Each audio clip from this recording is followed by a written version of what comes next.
Jesus, you are wonderful. We are praising your name tonight. We are lifting your name tonight.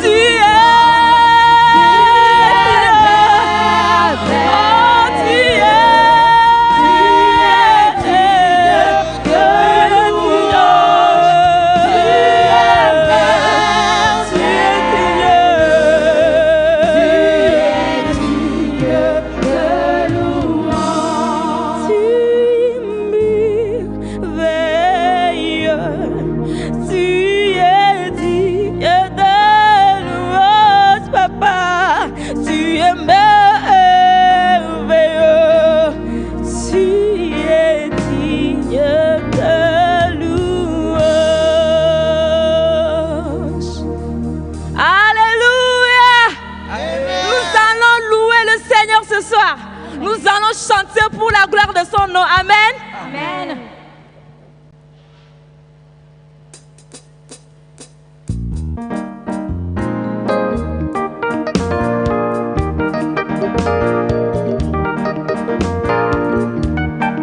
Les mains, les mains.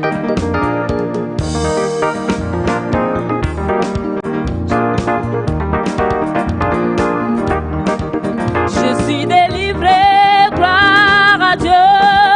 Je suis délivré par sa parole. Auparavant, j'étais lié par Satan. Je suis délivré, gloire. Je suis délivré. Je suis délivré par sa parole. Mais maintenant, je suis délivré. Je suis délivré. Oui, par sa parole. Je suis délivré, gloire à Dieu. Je suis délivré, gloire à Dieu. Je suis délivré par sa parole. Auparavant, j'étais lié par Satan, mais maintenant. Auparavant, j'étais lié par Satan, mais maintenant. Chante avec moi, je suis délivré. Oh, gloire à Jésus. Oui, par sa parole.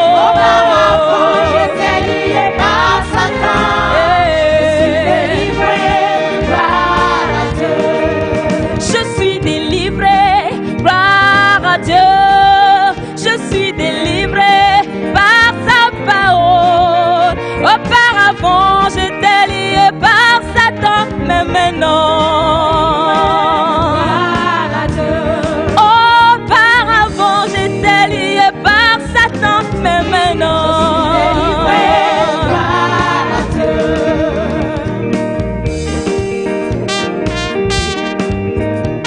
Notre Sauveur, il est le délivreur. C'est le sang rédempteur. Nous sommes sauvés grâce à son sang. Le sang que Christ a versé sur la croix.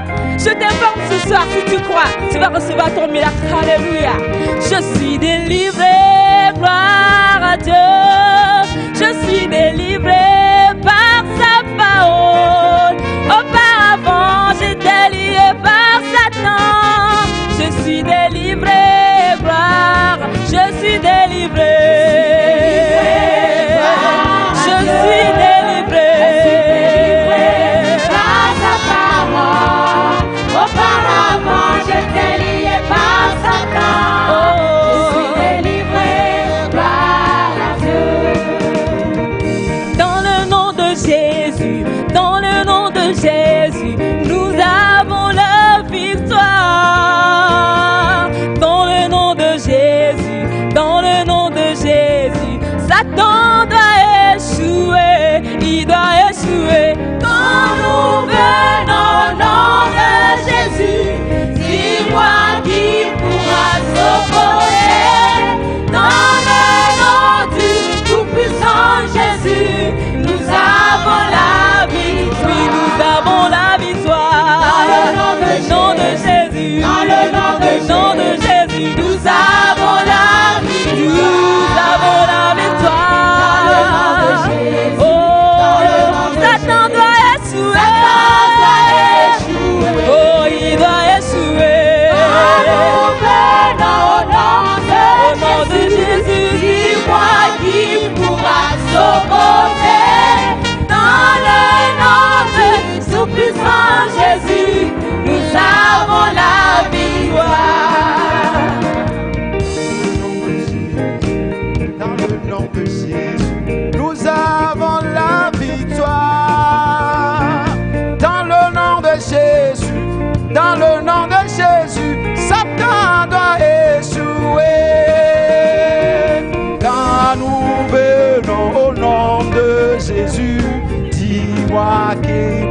pourra s'opposer.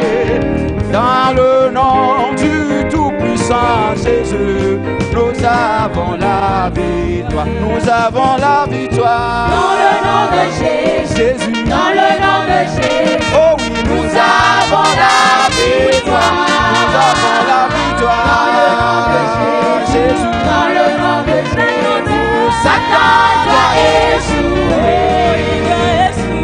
Quand nous venons au nom de Jésus, dis-moi qui pourra s'opposer. Dans le nom du Tout-Puissant Jésus, nous avons la victoire. Oui, nous avons la victoire. Dans le nom de Jésus, dans le nom de Jésus, nous avons la victoire. Dans le nom de Jésus, dans le nom de Jésus, Satan doit échouer. Il a déjà échoué. Quand nous venons au nom de Jésus, dis-moi qui pourra s'opposer. Dans le nom du Tout-Puissant Jésus, nous avons la victoire. Quand nous venons au nom de Jésus, dis-moi qui pourra s'opposer. Dans le nom du Tout-Puissant Jésus, nous avons la victoire. Nous avons la victoire. Dans le nom de Jésus, la victoire. dans le nom de Oui, Jésus, la victoire. nous avons la Nous victoire. avons la victoire. Dans le nom de Jésus, dans le nom de Jésus, Satan doit échouer. Oh, il doit échouer. Quand nous venons au nom de Jésus, dis-moi qui pourra s'opposer. Dans le nom du Tout-Puissant Jésus, nous avons la victoire. Au dernier Amen, les montagnes bougeront. Au dernier Amen, des larmes sécheront. Au dernier Amen, reçois ton miracle. Au dernier Amen, Amen, tu témoigneras. Amen. Amen. Les montagnes bougeront ce soir. Tes larmes vont se sécher ce soir. Tu vas recevoir ton miracle ce soir. Alléluia. Ton miracle. Au dernier Amen, tu témoigneras. Amen. Au dernier Amen, les montagnes bougeront. Au dernier Amen, les larmes sécheront. Au dernier Amen, reçois ton miracle. Au dernier Amen, Amen, tu témoignes. Alléluia. Amen. Les montagnes bougeront. Les larmes sécheront. Au dernier Amen, reçois ton miracle. Au dernier Amen, tu témoigneras. Au dernier Amen, les montagnes bougeront. Au dernier Amen, des larmes sécheront. Au dernier Amen, reçois ton miracle. Au dernier Amen, tu témoigneras. Alléluia. Les montagnes bougeront. Amen. Amen. Oh. Au dernier Amen, reçois ton miracle. Au dernier Amen, tu témoigneras. Au dernier, au dernier, au dernier, au dernier, Au dernier Amen, reçois ton miracle. Au dernier Amen, tu témoigneras. oui, Amen, Amen, les montagnes bougeront, Amen, Les larmes sécheront. sécheront. Au dernier Amen, Alléluia. reçois ton miracle. Au dernier Amen, tu témoigneras. Ce sera permanent, ce sera permanent, ce que Dieu a fait pour toi, ce sera permanent, permanent, Permanent, permanent, ce sera permanent. Oh. Ce que Dieu a fait, ce sera permanent. It shall be permanent, it shall be permanent, what the Lord has done for me, it shall be permanent, permanent, permanent.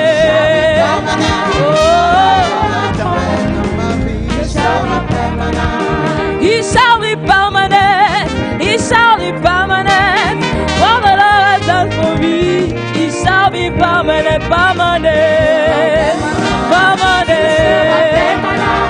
Ce que Dieu a fait pour lui, it shall be permanent. Praise the Lord. Hallelujah.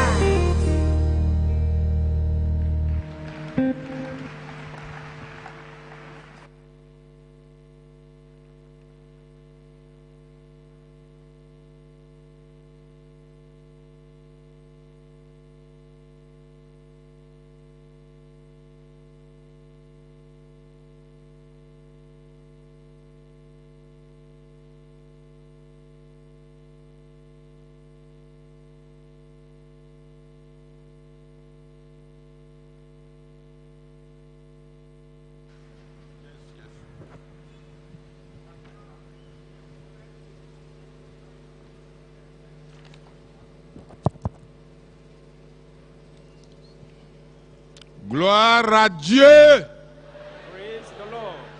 Gloire à Dieu. Praise the Lord. Alléluia. Alléluia. Levons-nous pour la prière. Let's rise up a prayer.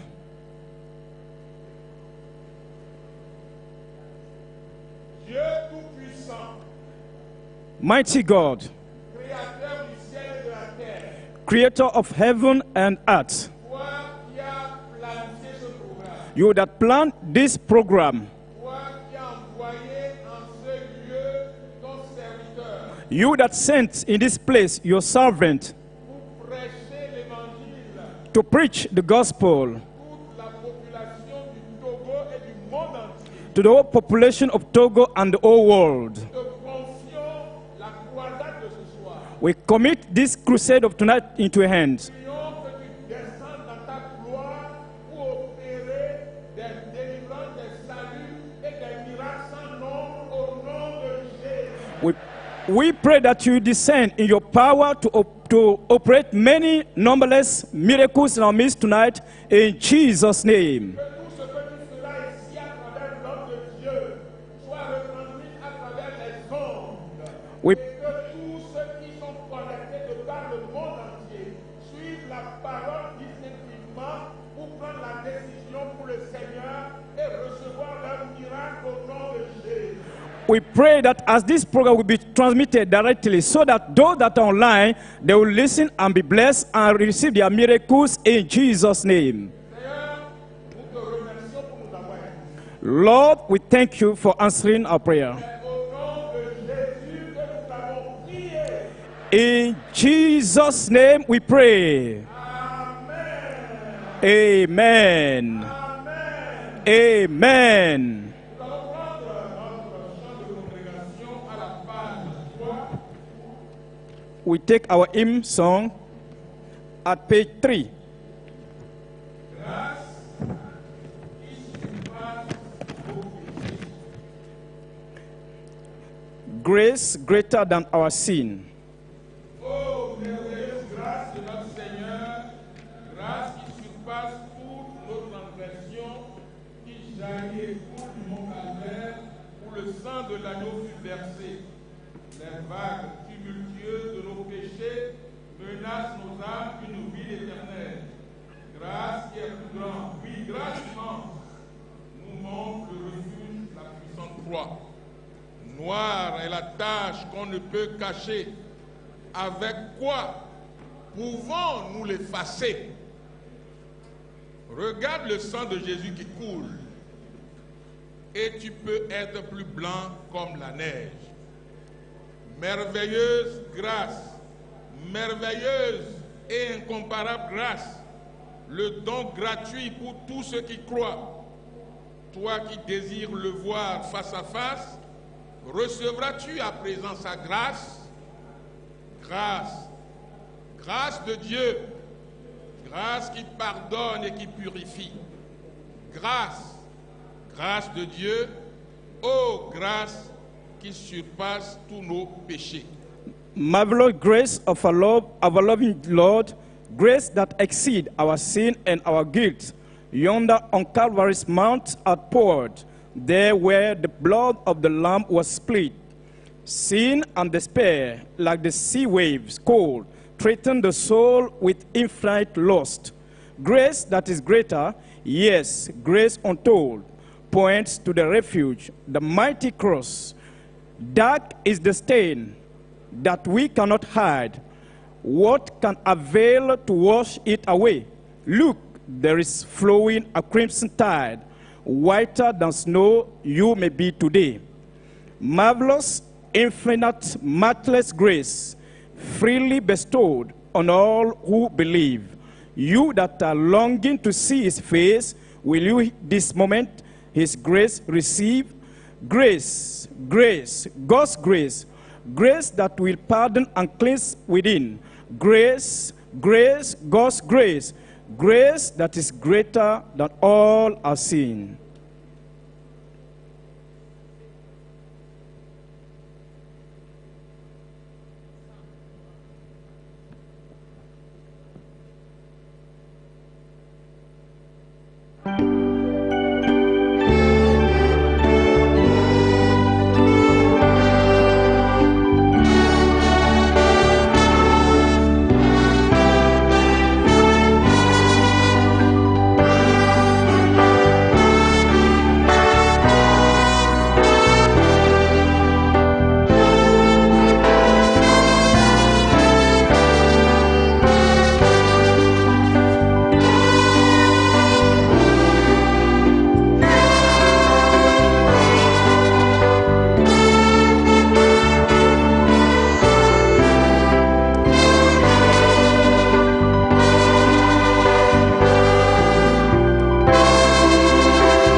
bless the Lord. Nous bénissons le Seigneur pour ce deuxième jour de la croisade globale. We bless the Lord for the second day of the global crusade. Où que vous soyez maintenant, Wherever you are right now, levez-vous et nous allons prier le let's Seigneur. rise up as we pray together. Nous voulons bénir le Seigneur notre Dieu pour ce qu'il a commencé par faire au milieu de nous depuis hier. I want to begin to thank the Lord for what He has started doing since yesterday. Bénissons Dieu pour les miracles et les témoignages ici à Lomé, dans tout le pays, le Togo et sur tous les continents. Let's thank the Lord for the miracles that He has done here in Togo, in all over the countries. Let's bless the name of the Lord. Bénissons Dieu pour la tenue de cette croisade dans notre pays. Let's thank the Lord for the holding of this crusade in our country. C'est le temps de la visitation de notre Dieu dans tous les domaines. It's the time of the visitation of the Lord in every domain. Alors élevons nos voix et bénissons le Seigneur. Let's lift up our voice and praise the name of the Si Lord. tu crois que Dieu nous visite, élève ta voix et glorifie le Seigneur. If you know that God is going to visit us, lift up your voice and praise Bénis His le name. Seigneur pour ce qu'il a commencé depuis hier. Thank Him for what He started since Sa yesterday. présence au milieu de nous, His presence amongst us. les miracles et les témoignages, The miracles and the la testimonies. main de Dieu qui s'est étendue. The hand of God felt among us. Glorifie-le et célèbre son Saint-Nom. Bless His name and celebrate Him. Nous voulons bénir Dieu aussi pour l'homme de Dieu, We want to thank Him for the man of pour God, l'onction que Dieu a déposée dans sa vie, for the anointing that God has placed in pour Him, l'organisation de cette croisade dans notre pays. for the organization of this program in our country. Élevons Dieu et glorifions son Saint-Nom. Lift up the name of the Lord. Magnifie Dieu ce soir. Magnify Him this evening. Glorifie son nom maintenant. Bless His name right now. Ouvre ta bouche et célèbre Dieu. Open your mouth and praise Him. Glorifie le Seigneur maintenant. Glorify Him right Au now. nom de Jésus, nous avons prié. In Jesus' name we are praying. Si tu es avec moi, au nom de Jésus, nous avons prié. If you are with me, in Jesus' name we are praying. Dans Psaume 65, le verset 8, Psalm 65 verse 7. la Bible dit, The Bible says, il apaise le mugissement des mers, we stilled the noise of the seas, le mugissement de leurs flots et le tumulte des peuples. the noise of their waves and the tumult of the people. Dans Psaume 107, le verset 29, Psalm 107 verse 29. la Bible nous dit, The Bible says, il arrêta la tempête, ramena le calme et les ondes se turent. He maketh the storm a calm, so that the waves thereof are still. Nous voulons prier ce soir Want to pray this evening que Dieu apaise la détresse économique dans nos pays. that the Lord is going to cool down the economic distress. Lève ta voix maintenant et nous allons prier. Lift up your voice and we're going to pray Que Dieu visite nos nations that the Lord should visit our qui sont nations dans des détresses économiques. that are in economic distress. Que Dieu visite nos pays That the Lord visit our dans country lesquels les crises sont cruelles. where there's economic crisis. Que Cruel. Dieu intervienne maintenant. That the Lord is going to Que intervene Dieu right now. délivre nos nations de la détresse économique. That the Lord is going to deliver our nation from Nous economic voulons crisis. prier en nous levant nos mains vers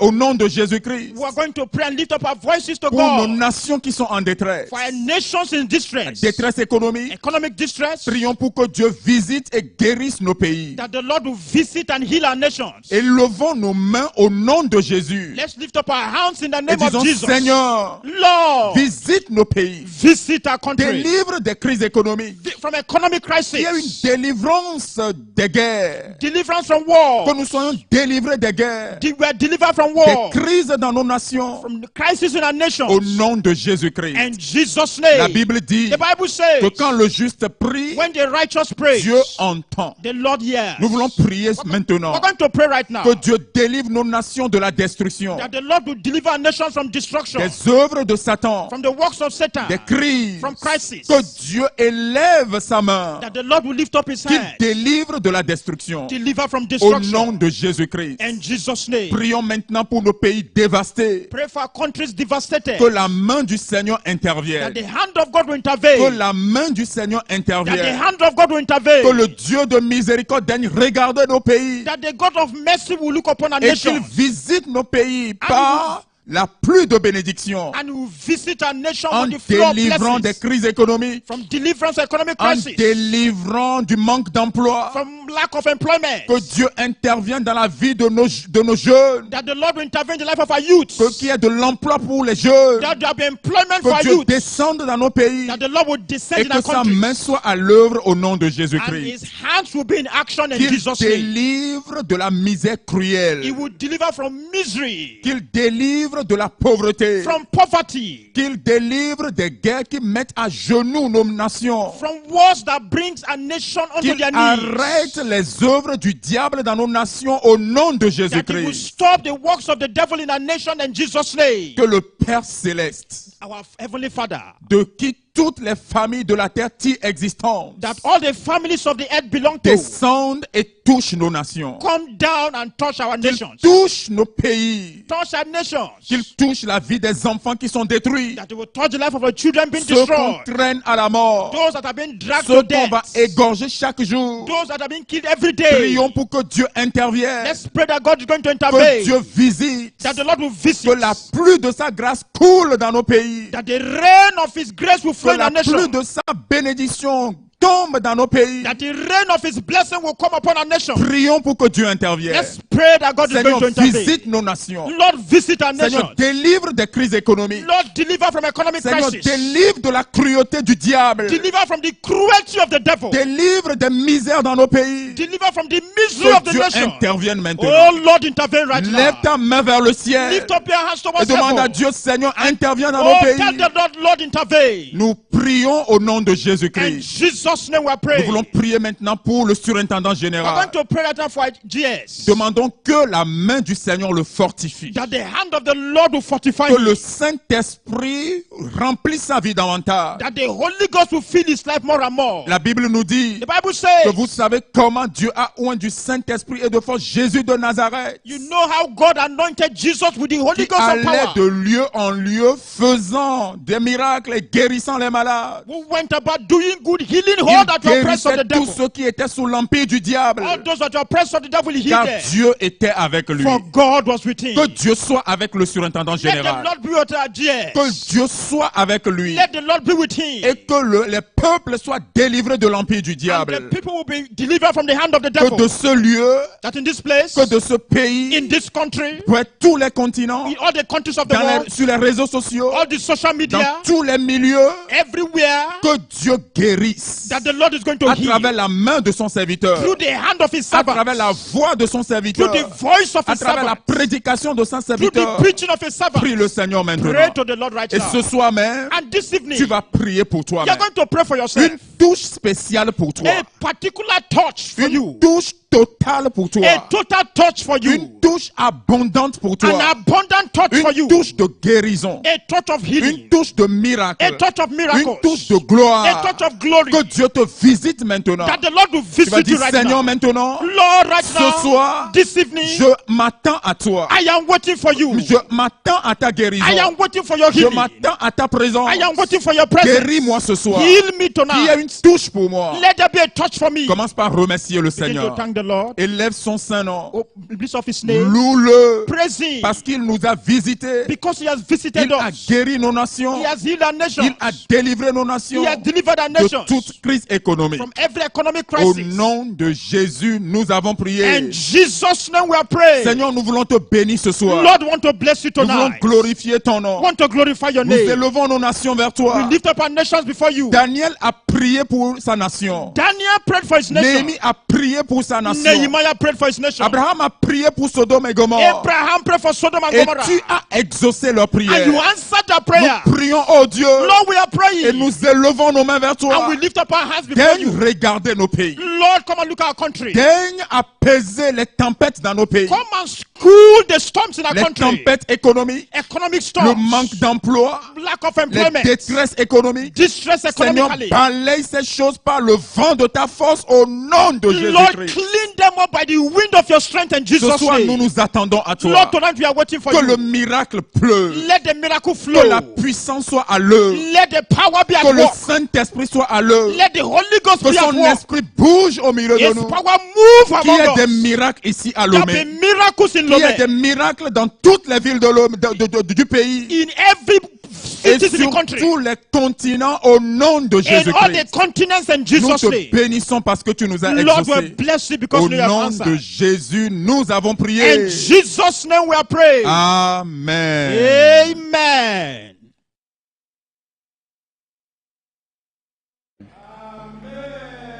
Amen. Let's have a seat. Nous bénissons le Seigneur qui nous conduit lentement mais sûrement vers le sommet de cette croisade. We bless the name of the Lord that is leading us slowly but surely to the summit of this crusade.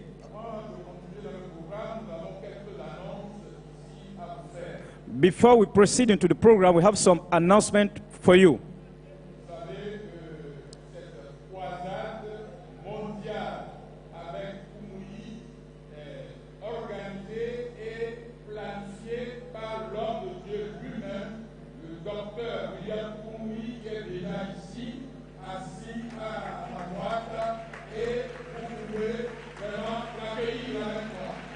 As you know, GCK is organized, but the man of God himself is around among us tonight.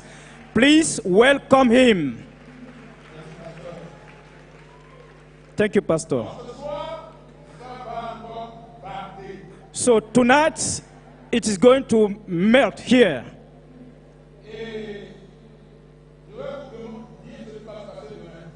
I will tell you what will happen tomorrow.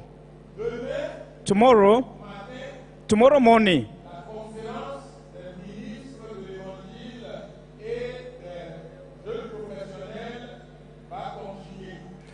Ministers' Conference and Youth Academy will continue.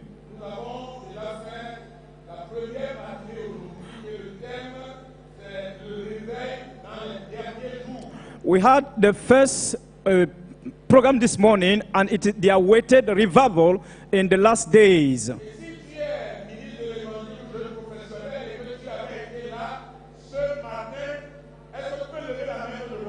If you are a minister or a professional, a young professional, and you were there this morning, can you raise your hand?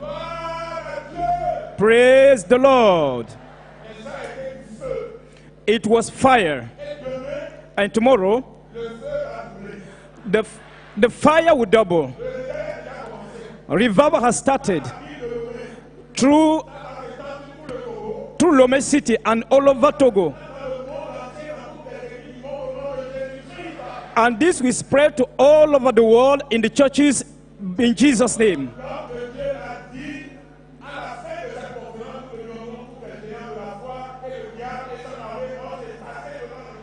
As the man of God said, after this program will be giant in faith, and Satan and his court will disappear before us.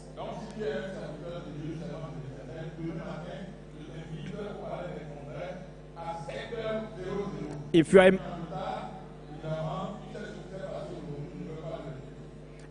you are a man of God or woman of God, I'm inviting you for tomorrow. As you know, I cannot tell you what will happen tomorrow. Tomorrow morning,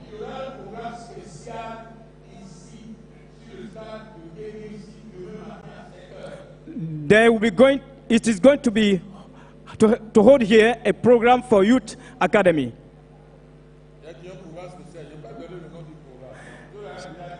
So we are going to have a special program here.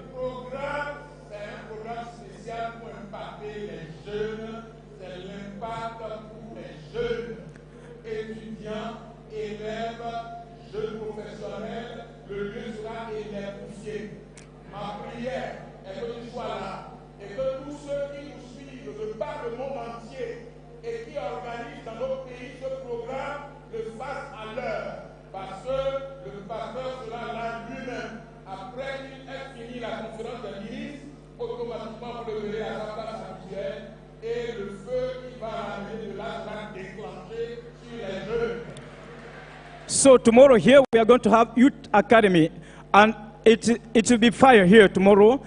Many youths will be around here, and the man of God will preach to them, and it will be a blessing.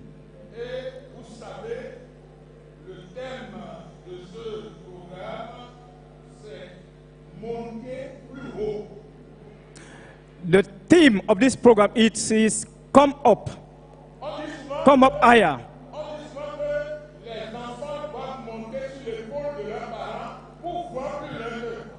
It is said that the children have to step on the shoulders of their parents before seeing afar.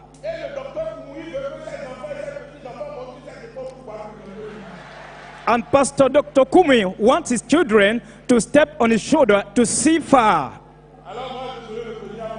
I'll be the first one to step, to come up higher.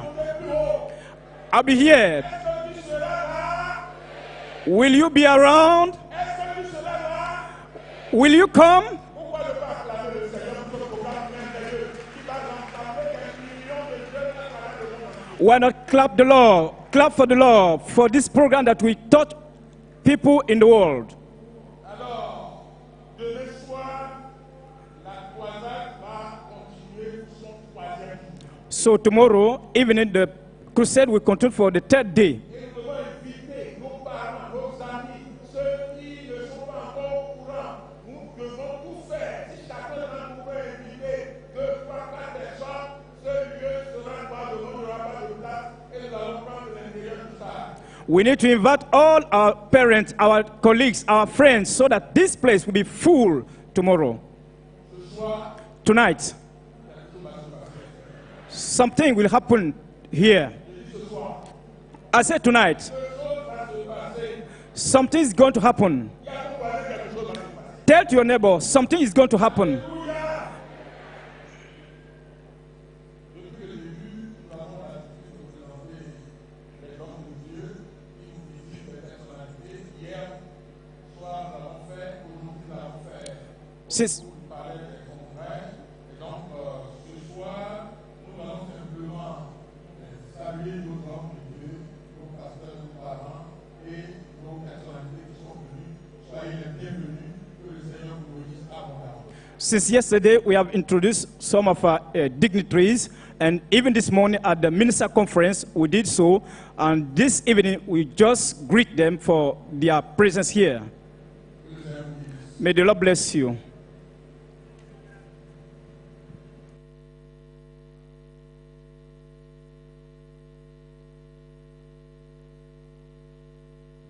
As our world keeps spinning round and round, as wars flow like a wave from continent to continent, and as men's hearts fail them for fear, we are constantly reminded that this world is not our home.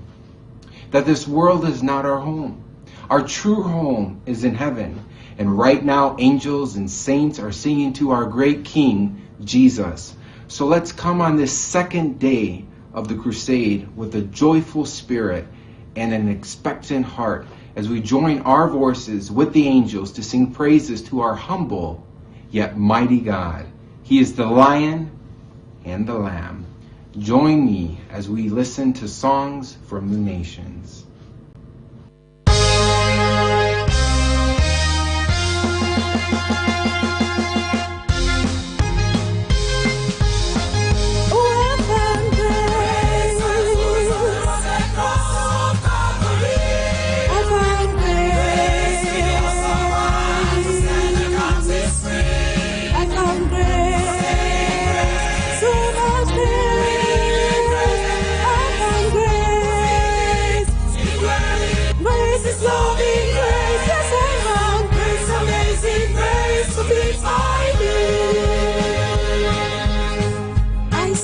Wisdom in the ways of this world, but no wisdom could be found.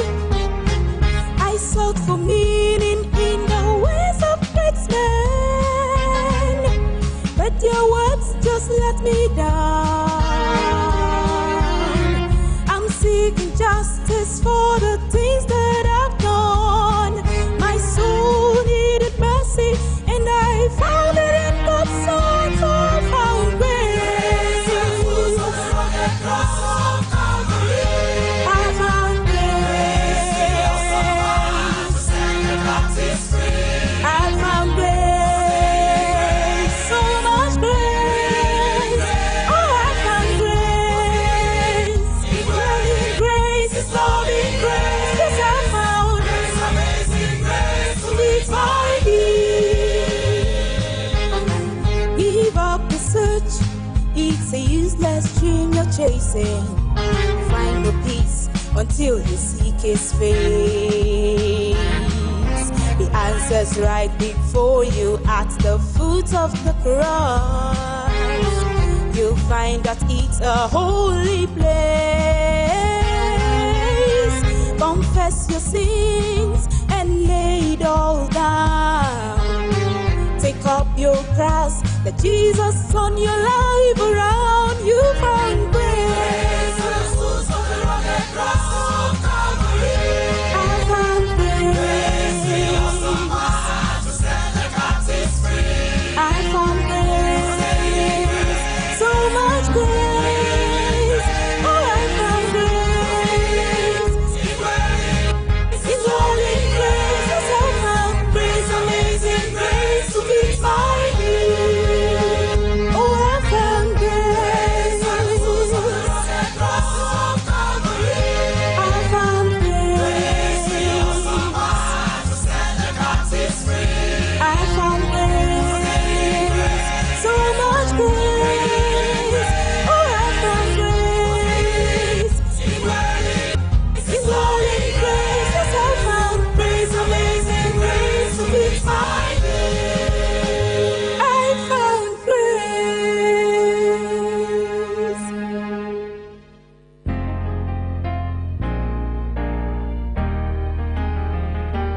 There is hope, there is joy, there is love and forgiveness that's extended to the tired and weary soul. There is grace freely given, there is a chance to start living for the one who's lost and wandering from the fold. Come and drink this living water and you'll never thirst again. The Father promised rest for all who come to Him. There's never been a sweeter sound than when those shackles hit the ground, and one who's lost has found the hope that Jesus gives. Everyone is looking for an answer, the secret to a better way to live. Hope for both here and ever after is free and only comes through Him. The Father's hand is open and extended, reaching for the one who needs a touch. With a love beyond our comprehending, no one's ever offered us so much.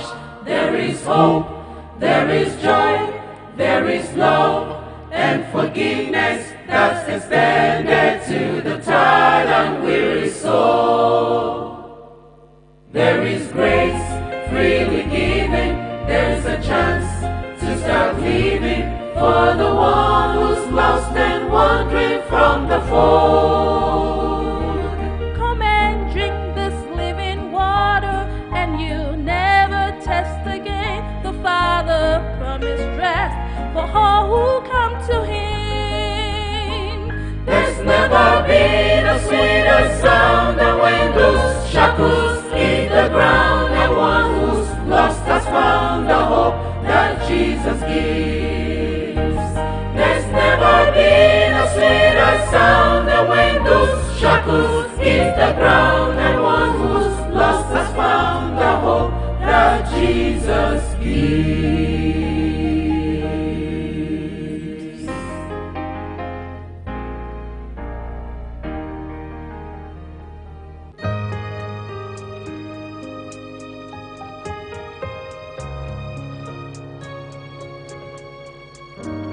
The hand of God is on us, His Spirit is upon us. Anointing flows though death is all around. The word of hope lives in us. Faith rises to give us The strength to pray though no life can be found. Speak to every stronghold, come to every chain. Pray for those in bondage,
Yesterday, the Lord did some wonderful things in our midst here in this Alpha location. Et à travers le monde entier, partout en Afrique, en Europe, en Asie et partout dans le monde, la croisade a été reçue en direct, les miracles ont eu lieu. And all over the world, wherever the crusade was transmitted, miracles happened. Before we proceed in the program, we are going to listen to some testimonies.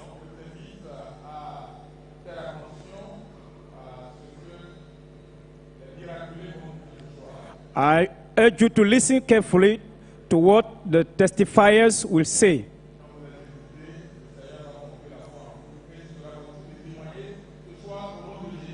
As you listen to them, the Lord will boost your faith and you give your testimony in Jesus' name. Voilà Dieu. Nous allons recevoir le témoignage de la sœur Constance. Je suis le médecin du jour. Elle va nous donner un témoignage pour la gloire de Dieu. Vous avez la parole.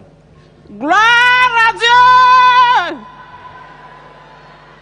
Mon nom c'est Constance Koupamou. J'ai 52 ans. J'ai fait un accident en octobre 2013. Et depuis ce temps, j'ai eu une paralysie qui fait que sans béquille, je ne peux ni me tenir debout, ni marcher. Et à part ça, j'ai une douleur à ma hanche droite. Et c'est une douleur qui fait que je ne peux pas dormir. Mais après investigation, il a été trouvé que c'est ma moelle épinière qui avait un problème et qu'on devait m'opérer avec 2 500 000. Mais je n'avais pas de moyens. Mais je rends grâce à Dieu pour JCK qui a commencé. Et le 28 août 2021, après le message du pasteur Transformation divine à travers la touche divine, il a peint une famille qui était dans la souffrance et qui a dépensé tout son argent à cause de la maladie. Et j'ai vu que c'était vraiment notre cas. Et après la prière, il a demandé de mettre la main là où on avait mal. J'ai mis la main au niveau de la hanche. Après la prière, j'ai été guéri. Mais seulement mes pieds n'étaient pas fermes. Donc c'est quand je suis allée pour donner le témoignage, je voulais montrer aux gens de voir comment je marche. Quand j'ai essayé, en même temps, j'ai vu qu'une force très puissante a pénétré mes pieds et je commence à marcher de façon merveilleuse et miraculeuse. Je rends grâce à Dieu pour JCK et je remercie le Seigneur pour notre Père dans la foi qui a instauré JCK. Que Dieu vous bénisse. Il fera aussi pour vous.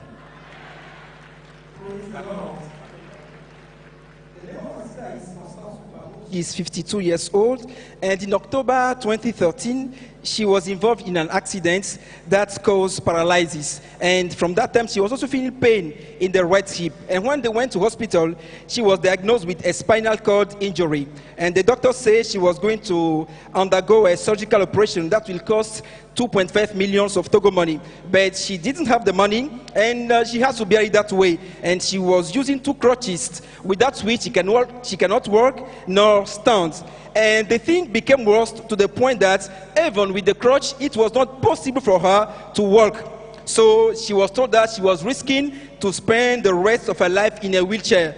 But she said, thank God for JCK. On the 28th of August 2021, during the Divine Touch JCK, the message was divine transformation through divine touch. And during the prayer, the GS said, lay your hands where you are feeling the pain. And she laid her hand on where she was feeling the pain. And by the grace of God, miraculously, she got healed. But she said that she was not feeling enough strength in her legs. But when she came out to give the testimony, she felt that there was a powerful power that came and struck her, and she was powerful. She felt power in her legs, and she was able to stand now, and she was healed that day. And she said, praise the Lord, may God continue to use our GS. And she added, the Lord will do yours for you today in Jesus' name. Amen. Praise the Lord. Let's clap for the Lord. 10 years of sickness, of pain in the waist. Healed. You'll be healed tonight. Let's read to the next testifier. Nous avons le témoignage de la sœur Rosa qui vient de Vaughan. Vous pouvez parler. Praise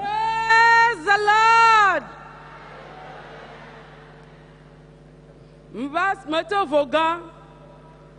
Et tu dis, il est pédé, il y a un qui ne pas le fier. Et nous, elle va l'homme, si vous voulez, le pomme est le fier, le pomme, si vous voulez, me dire que je vais me faire le bial, me le miato, me le pomme, et pédé va y a, ne le pomme, nous n'y a pas de china. Les non-hommes, mais et venez me venir, ne gagne me gala, signe à des soins, so gagne ma son doa, m'tourne me bateau gant, ma tove no jaha, manwa, hanyon si manwa, ne le pomme, nous n'y a pas de china. Va me dire que le 2022, le papa va me le papa va dire que le dit le domé tout me. Le gouvernement, mais papa va bien pas sauver gagner, pas sauver ton ambem dollar, il t'a quoi comme am dollar d'ici que le 2022 on même il dit que non le programme grand que m'a d'affaire à programme tout grand mais les gens mais papa le donc barabe na me de le non me de me et me tabe non me am doentio ye o dona no hame abi o na hasia amema dogbera na dokro ma obena no katutu le no mama to kaka gbon agbe a mle da pe na ma ube mpo katutu eye na ba mete ba no telefi egbe ye nta ma da pe na ho amawu ela be so de penya ja kaka ba le papa ma gbemele to ma pa ma u dia eye diem nta mpo katutu e so de ya so de penya troli ke gbe mda pe na ma le papa ma gbe tale yesu pe nko mi.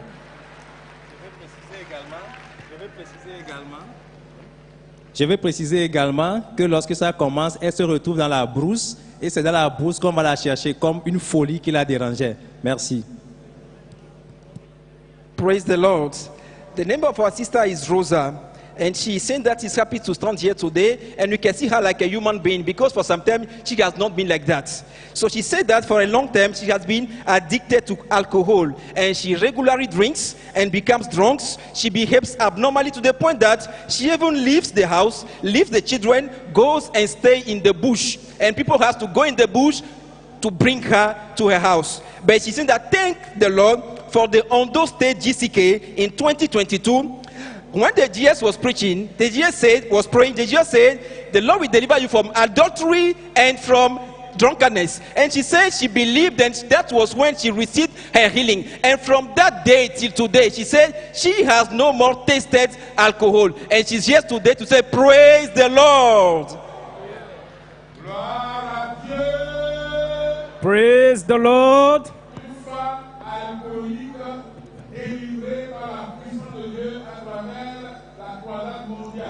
A lady who was a drunkard was delivered through the GCK.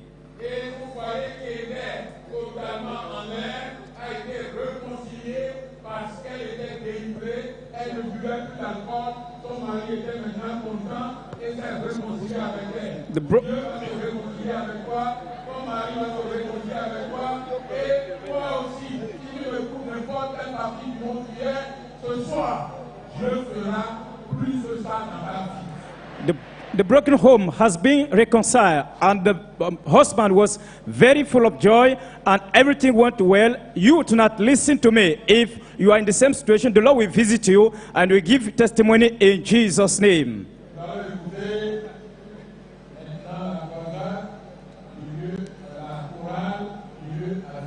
Let's listen to the choir from the Alpha location.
Jésus.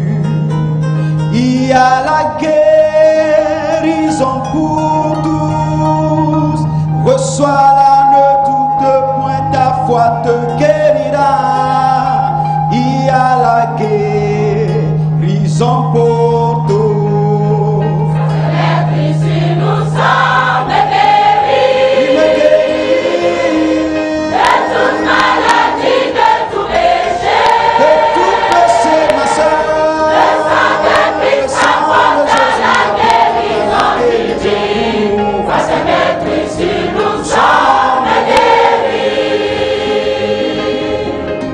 Fils de Dieu, passe maintenant, touche-les et il te guérira. Peu importe combien de temps tu portes le fardeau, par la foi il te guérira. Des lépreux sont guéris par Christ. Bartimée couvrit la vue. Jésus est le même hier, aujourd'hui, éternellement. Il le fera pour toi ce soir. Parce que d'être ici nous sommes guéris. De toute maladie, de tout péché. de toute maladie. Le sang de Christ apporte la guérison divine. Oh oui, Parce que d'être ici nous sommes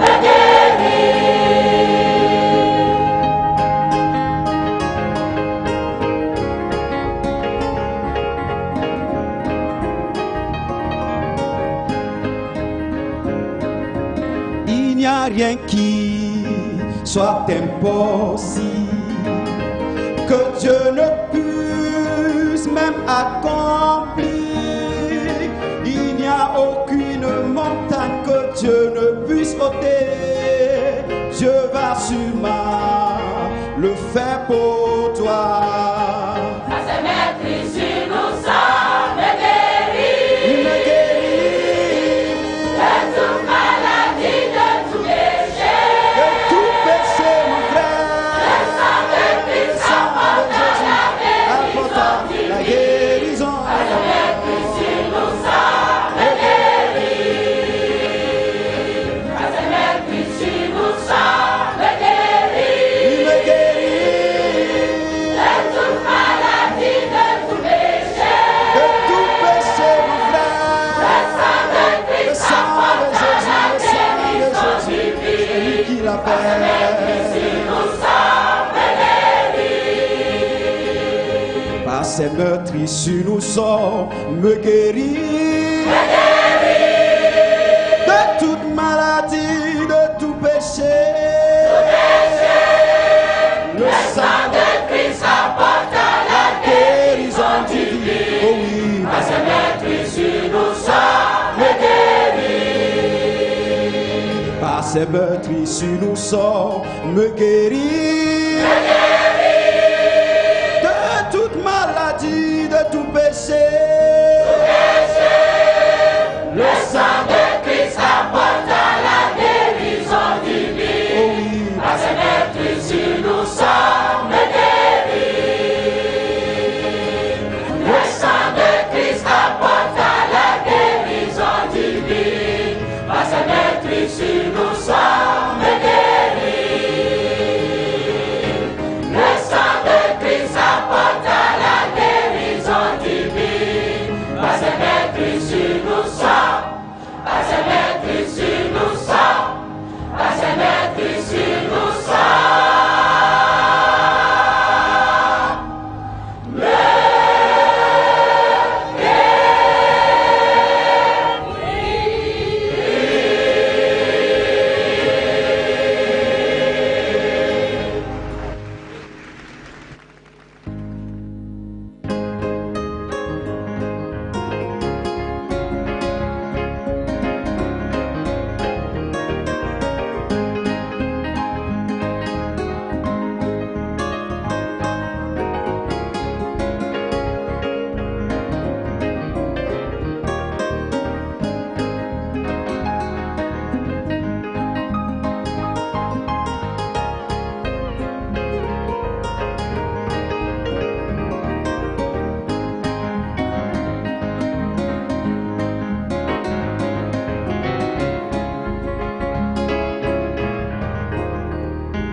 Praise the Lord. Hallelujah. Wonderful day, second day of the Global Crusade with Kumuyi. This is the abundant life through Christ. And I'm excited that you are here tonight. Global Crusade live from Togo with his servant, the anointed servant of the Lord, Pastor Dr. William Kumuyi, the international evangelist. And tonight is going to bring the word of God to you, and you will never be the same again. But before he comes, I want to introduce to you tonight Luke Jingra. Luke Jingra is a music minister for this time, and is going to lead us in worship. God bless you. Hey, hey, salut tout le monde. J'espère que vous allez bien aujourd'hui. J'espère que vous êtes prêts pour encore acclamer le roi de tout votre cœur, de toute votre âme, de toutes vos pensées. On est ici pour célébrer. On déclare ce temps, un temps de fête au nom du Seigneur. Je vais en profiter pour remercier Dr. Kumuyi qui nous reçoit et toute son équipe. Et sans plus tarder, acclamons le roi. 3, 4.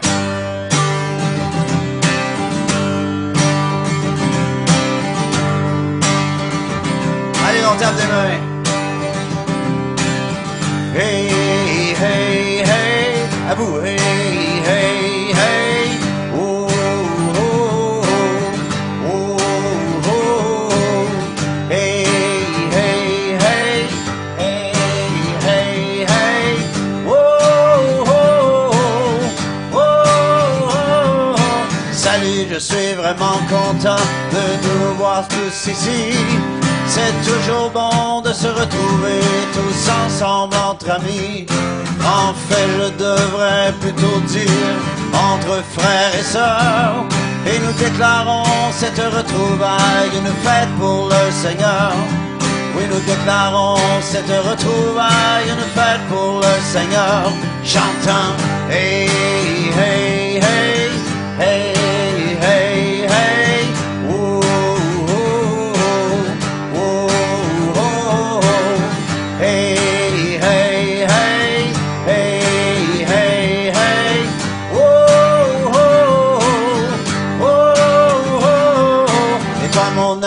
Si t'es ici d'un cœur plein de soucis, laisse-moi te dire que ça changera car Jésus est ici. D'une seule parole, il peut transformer ton malheur en bonheur. Oh, que le ciel s'ouvre sur toi dans le nom du Seigneur. Oui, que le ciel s'ouvre sur nous dans le nom du Seigneur. Chantant, hey, hey, hey, hey, hey, hey, oh, oh, oh, oh, oh, hey, hey, hey, hey, hey, hey, oh, oh, oh, oh, oh. Si nous sommes ici, c'est pour proclamer que Jésus est Seigneur. Triomphé de la mort, de l'angoisse et de la peur. Oh, si nous sommes ici, c'est pour déclarer que Jésus est Seigneur et nous nous assemblons pour élever celui qui est vainqueur. Assemblons pour élever celui qui est vainqueur. Acclamons le roi, acclamons-le, sa majesté Jésus, Jésus, par des cris de joie, par des cris de sa majesté Jésus, Jésus. Acclamons le roi, acclamons-le, sa majesté Jésus, Jésus, par des cris de joie, par des cris de sa majesté Jésus, Jésus, Jésus, Jésus, Jésus, Jésus, Jésus, Jésus, Jésus. Come on. Jésus, Jésus, Jésus, Jésus, Jésus, Jésus, Jésus. Allez, on tape les mains. Jésus, Jésus, Jésus, Jésus, Jésus, Jésus, Jésus, Jésus, Jésus, Jésus, Jésus,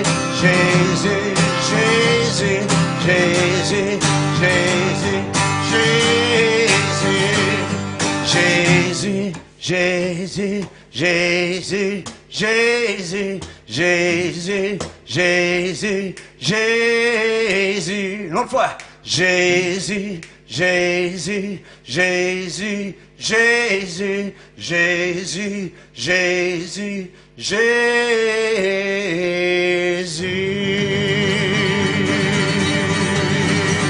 Come on! Allez! Acclamez-le! Yeah! Woo! Yeah!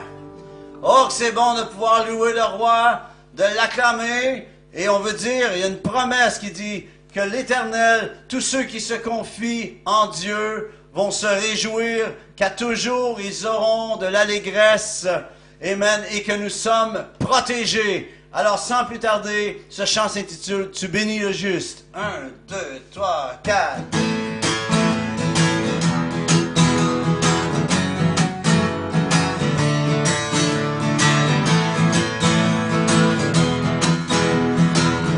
Allez, on bat des mains ensemble une autre fois. C'est l'armée du Seigneur qui se lève.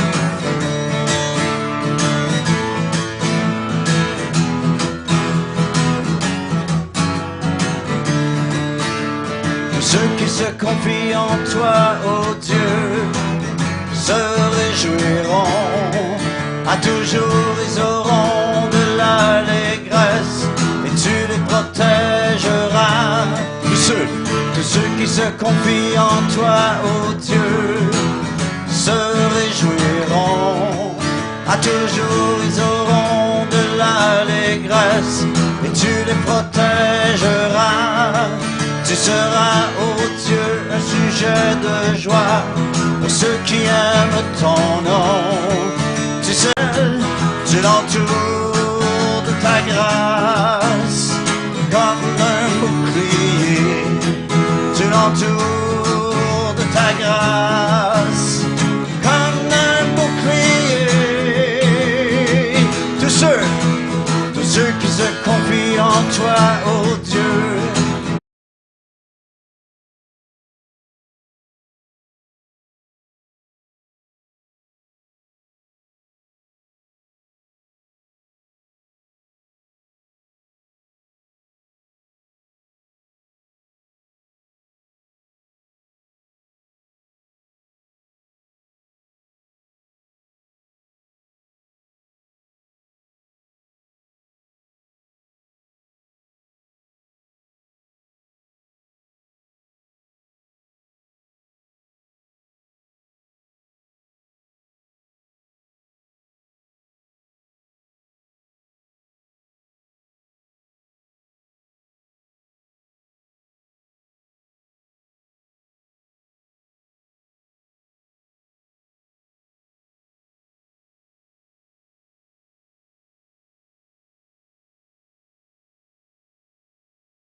mnamia ao obe ma wele no pom na mi to wutu maji lesi meke wo sea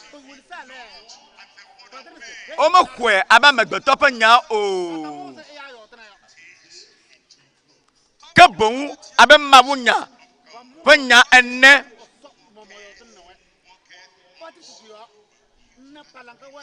abe alesi wonye ma wo pa nya vava si gan sian ne ma wo va gbo e o globe do to ma ponu no o nya ma mo no pogana o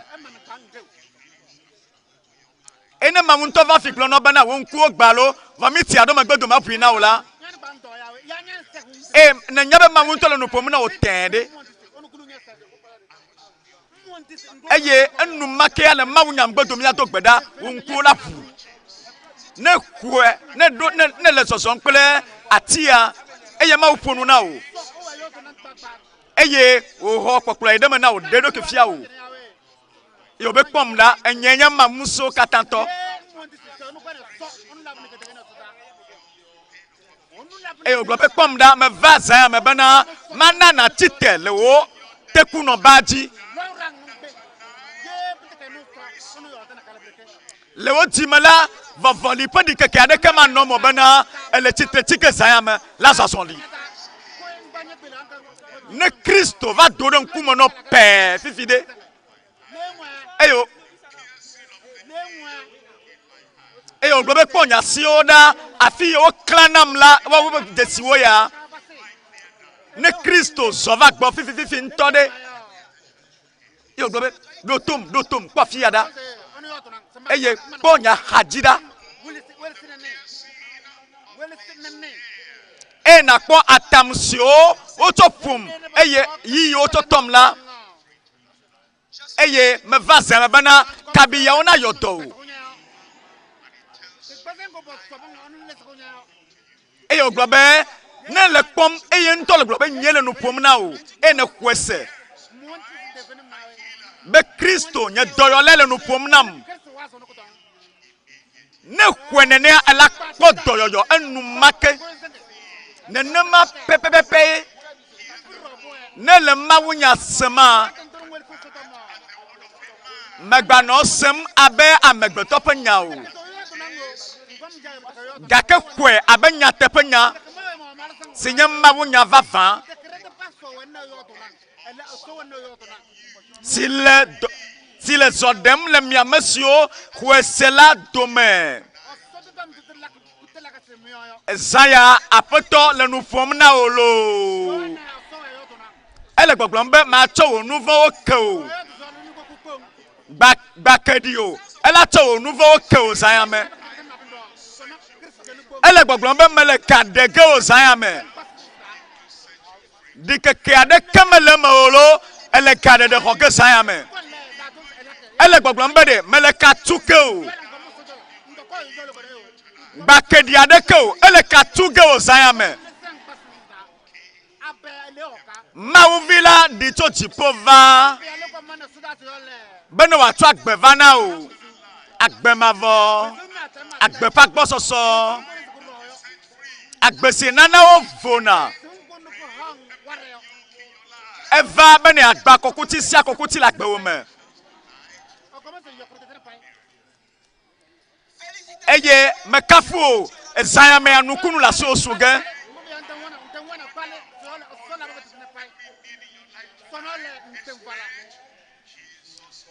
mekafu ntobe ne vafia ela be Zaya me de ne le nukunu ba nukunu okwoge nu sia nu ike kiana ola la so sugelo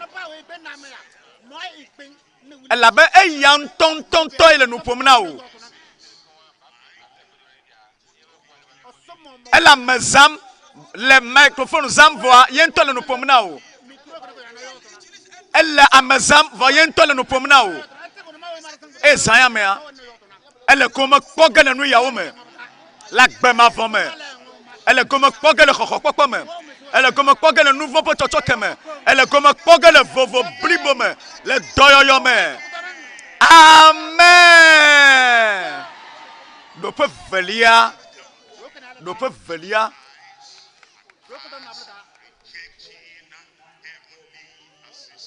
nku si o mia kple dzi si o xe hena mɔ dziƒo ƒe kpekpeɖeŋu gbegbe.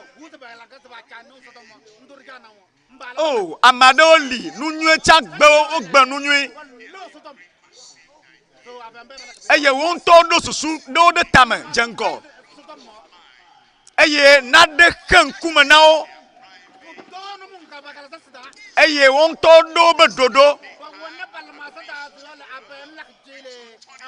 Wo ŋutɔ woɖo wobe nuwɔna ɖewo be woatrɔ yi ɖe megbe. Le ma ta wofluna wobe susuwo. Eye woxena mɔ na wobe womia ŋku xea mɔ na wobe susuwo. Eye wokpɔa Yesu le dɔyɔ na dɔnɔwo. Eye wòle agbe trɔ na amewo. Wokpɔ be Yesu le dɔmadamadawo da. Eye wotrɔ ƒe ŋku ɖa. Eye wo ŋutɔ ɖoe faa. Eye wogba Aƒetɔ ƒe xɔxɔ nana. Wogba Aƒetɔ ƒe dɔyɔyɔ nana. Wogba Aƒetɔ ƒe kaɖeɖe nana. Aƒetɔ atem adi dzro vevie be yeayɔ dɔ na wo hafi. Gake wo ŋutɔ womiɔ be ŋku be maxɔ dɔyɔyɔ o. Eye zãya mea medza mia ŋku eye dɔyɔyɔ mava na wo lo gake le xɔ ge. Ma mia ŋku ɖe wo ɖeɖekpɔkpɔ wo lo.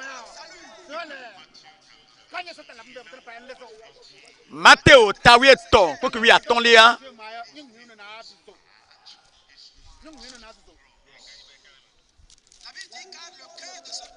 Bibla bena elabe dukɔ ya ƒe dzi tsi bome. Dukɔ sia ƒe dzi tsi bome. Elabe dukɔ sia ƒe dzi kuatri eye woƒe towo sẽ. Eye womia woƒe ŋkuwo. Eye womia woƒe ŋkuwo. Mawu na ŋkumi be mi kpɔ nu. Eye ena mi susu. Adabawo be miata mia ŋku ale wòdzro mi. Be ne ya le ƒoƒo ma. Eye nenye be ʋuʋu dede aya lɔ ʋuʋu dedea.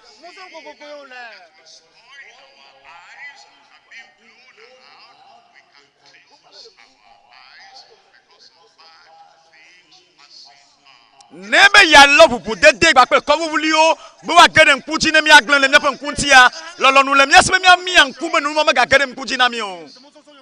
Gake Farisitɔwo kple Sadukitɔwoa eye wotrɔ ta de gu ne nɔnɔme ya. Ne be ya le ƒoƒo ma eye wòlɔ ɖi be wòakɔ ɖe ŋku dzi na wa. Womemia na ŋku o, woʋu na ŋku. Ne be nu gbegble gbɔna. Nenye be nu yiwo gbana ŋku na me gbɔna. Woʋu na woƒe ŋkuwo dana ɖi. Gake ne dɔyɔyɔ gbɔna, womia na ŋku. Ne dzɔdzɔnyenye gbɔna, womia na ŋku. Ne ɖeɖekpɔkpɔ gbɔna, womia na ŋku. Nenye be Yesu Kristo ɖe la gbɔna, womia na ŋku. Eye nu yi ta ye woɖo ŋku baɖaba fufuwo ɖoa, wotrɔ eƒe nɔnɔme de tagu. Ame ɖewo le nenema. Ne Satana gbɔna, eye wòdi be yeagblẽ nu le woƒe agbe ŋutia, woʋua ŋku ɖi gaa. Nenye be gbegblẽ gbakple ne dekɔnuwo va le yim, be ne yeaflu wo atsɔ de gbegblẽ mavɔ mea, woʋua ŋku ɖi gaa. Gake ne ɖeɖekpɔkpɔ gbɔna, womia ŋku. Ne dɔyɔyɔ gbɔna, womia ŋku. Ne gaɖeɖe gbɔna, womia na ŋku.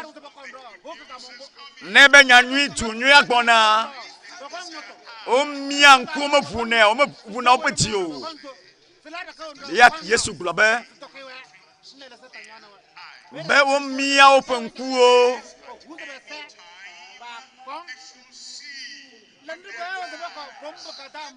Ben, omega topon ku okponu o. Eye omega senu klopoto. Eye omega senu goma lopo dioma o. Eye no omega trojima o. Ben agbe mavo naga suwosi o. Ben omega gede mofse do pela me o. Nanya bedede kpokpo ma wunya le godoma. O tuna opo di o de de kpokpo nya. Eye o nu anu bubu o nti bu npo. Eye o twa do ko di agbagba jeje mede bubu nti. Onu agbagba je nanu bu o ye ko ade ma wunya da le o me. We lesi me kam mole de kpokpo khoma. Wo yo me kpokho ho. Lesi me kam mole ti me troma. Wo yo me tro ji mo. Lesi me kam mole ye o khoma. Wo me kpokho ye o wo.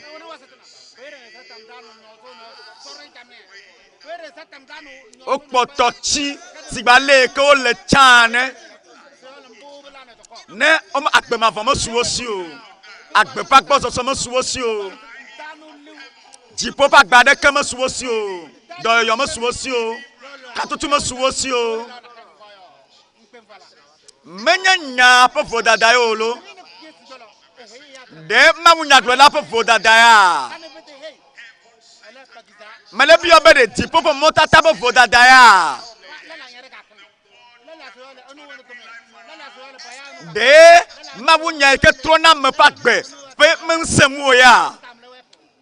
O de un tobo vodadae o mia openkuo eye o globe ne ya jogeda pin manya fifio eye o me trona jimo eye o me pona doyoyo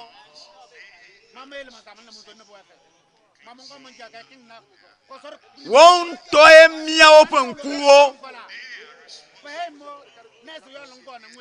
won to tie be wa mia yope nkuo obeto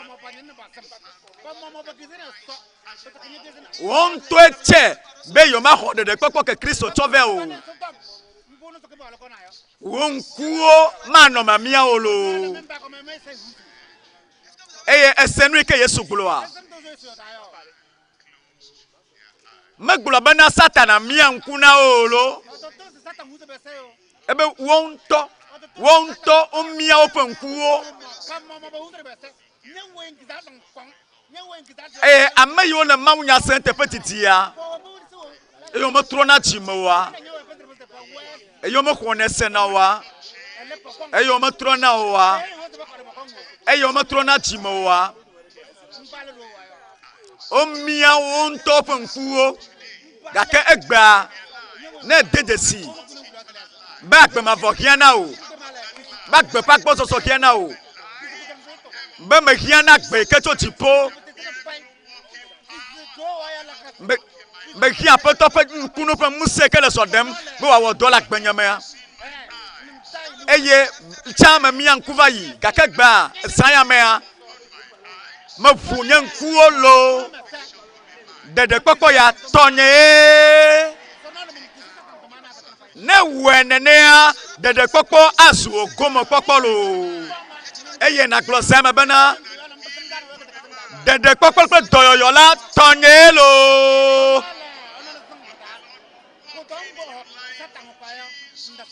ekema ma ope muse ke yona do tunaka awo $1 pe o mele Yesu pe nkome eye muse ya na vuwo nkuwa na vuwo ti pe nkuwo na vuwo nu goma sese pe nkuwo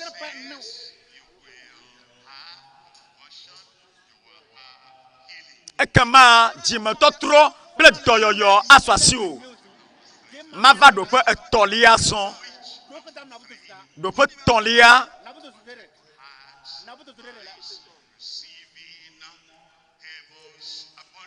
eti ple so si o tro e yo hona jipo pa gbososo Ne me le dis pas pour nous la bosse sur ma peine à clamder ma dégomana. Ma dégomano to moyati.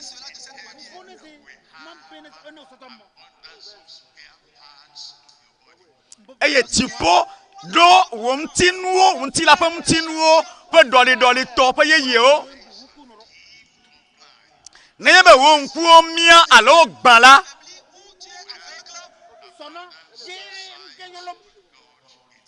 Nku ba nu papa nui pa gbososo le mia pa ma wosi le tipo. N'ayez ba wo toku.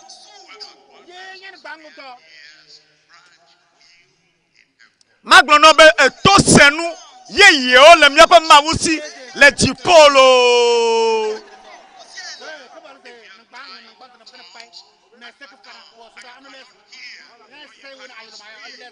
Nenya ba ade tuno alo na kukona e mata fonu nyido a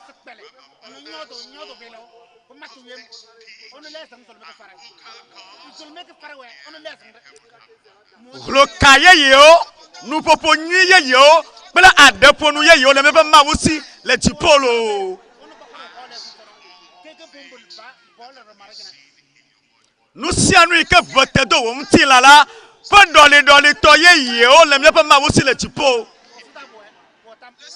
jipo do ade planu ye yo edo domanu ye yo le tipo na mi nu si anu ike kiana wa na wo mti la na wo lupoa de kokko ya jipam ti va fire susuma ba fire gbogbo ye ya la mase bele musen no amasia o pa gboso so le mia pa ma wo si le jipo kana wo ti depo kokko a kana wo nyama totu a ele va fama ele don a ele va voma enele sata globe no adiwa meya eye na globe o mele va volonté be no ko mako le vovota kabo sang bodo be na no adiwa meya never dream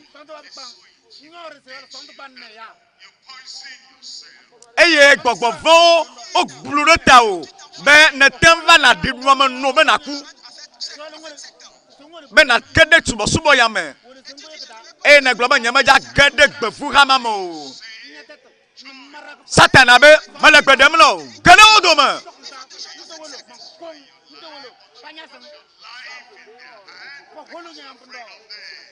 eye na nyanwi de ele vovon be ma gede odoma do anya be ne gede odoma ya o la va plan la nti o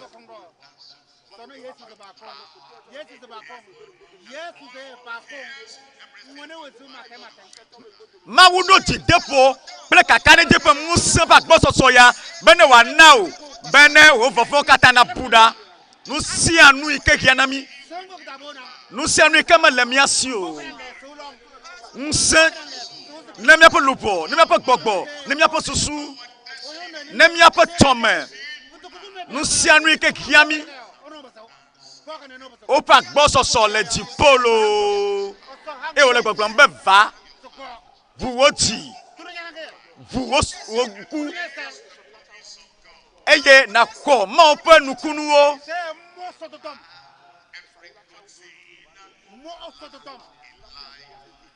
benu nyu si anu nyu ke vote do la gbeyamea ona so asiolo po Mateo tawie ton ko ki wi adeda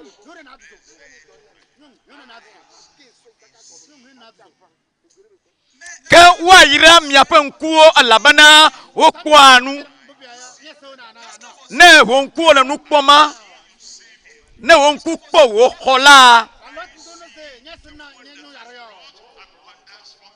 ne won ku fu e ne po America to agbo so vana wa ne fu won ku e ne po khola ne won ku po America khomi player domo to gliade keme gavalle mi pele wo doyo la domo wa e na globa mele pom eya nye de la me kwe eya ye complet me kwe dise eye me place connaît e kama de popo la soasiolo ezaya mea wo de popo fe zaelo doyo fe zawo nyana olo eye nye wo doyo la lo le takope ya katame ya e dise ke o katame eye dolele pour me vi gedeo ko doyoyo eye nenya be ne fuwo ko se pe nkuwo e ne globe eye nyenye de la e ne globe kweda la yesu nyenye doyola ne globe kweda yesu nyenye katula me kwela eye ye le gao de le konam eye ne kwe pele wo tu super nkuwo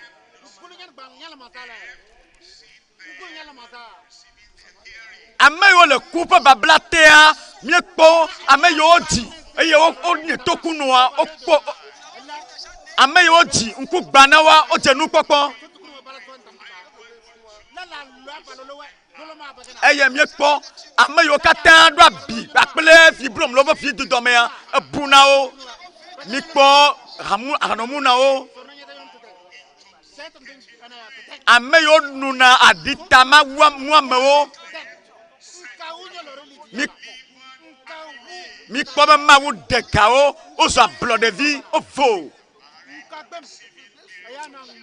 mi kpɔ konɔwo fɔfu dzivi nukunutɔe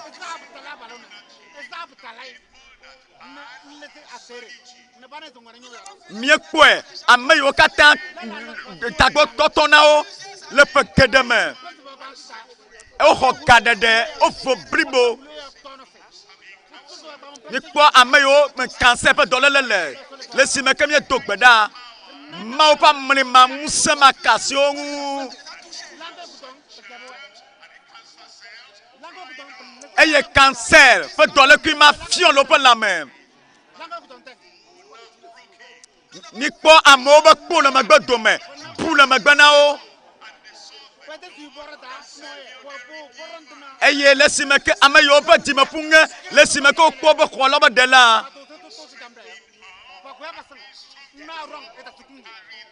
eye woƒe dzimeƒu yi ke ye gbɔdzoa ekpɔ ŋusẽ ye wote nɔ teka egba me be tɔwo hã le me va ge na wo gba me be tɔwo tsa le me va gbe na wo gbe lo egbe Kristo ma pɛpɛpɛ yi ke ye ʋu ne ʋu wo ŋku yo ne mia wo susu yi ke ne mia kple wo ŋku yo ne mia ene gblɔ be mele kpɔm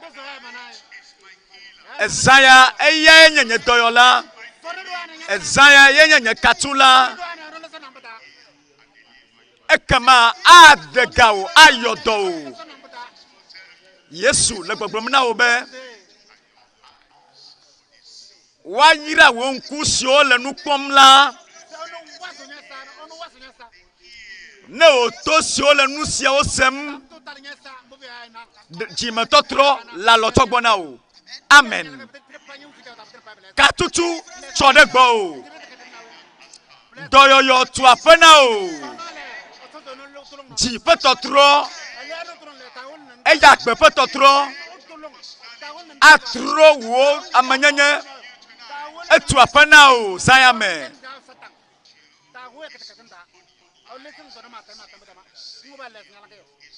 Nu sia nu ke kia tso gbɔ nye be na ʋu wo dzi eye na kpɔe be na Yesu Kristo le afi ya le Salmo blatɔ vɔ ɖeke Salmo blatɔ vɔ ɖeke miake le kpekpe evelia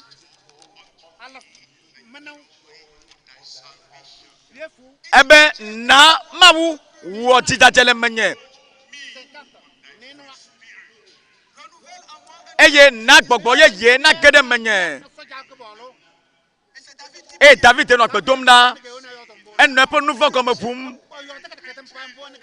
enɔ dzime trɔm tso eƒe nu vɔwo yome enɔ tɔtrɔm ɖa tso eƒe nu vɔwo yome eye wobe mehia na ɖeɖekpɔkpɔ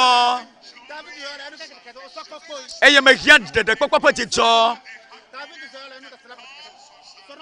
eye ase toto kple dzidzɔkpɔkpɔ ke dze na dzimetɔtrɔ yomea mehiane mehiana dziɖuɖu tso xɔxɔkpɔkpɔ me eye mehia dzɔdzɔnyenye tso ɖeɖekpɔkpɔ me kekea ke nye nu yi ke wòdzɔa mekpɔe gome va yi tsã menya le wòle gake fifia eva bu eya ta gatrɔ tsɔ wò ɖeɖekpɔkpɔ ƒe dzidzɔ de menye ne va aƒetɔ gbɔ zã ya mea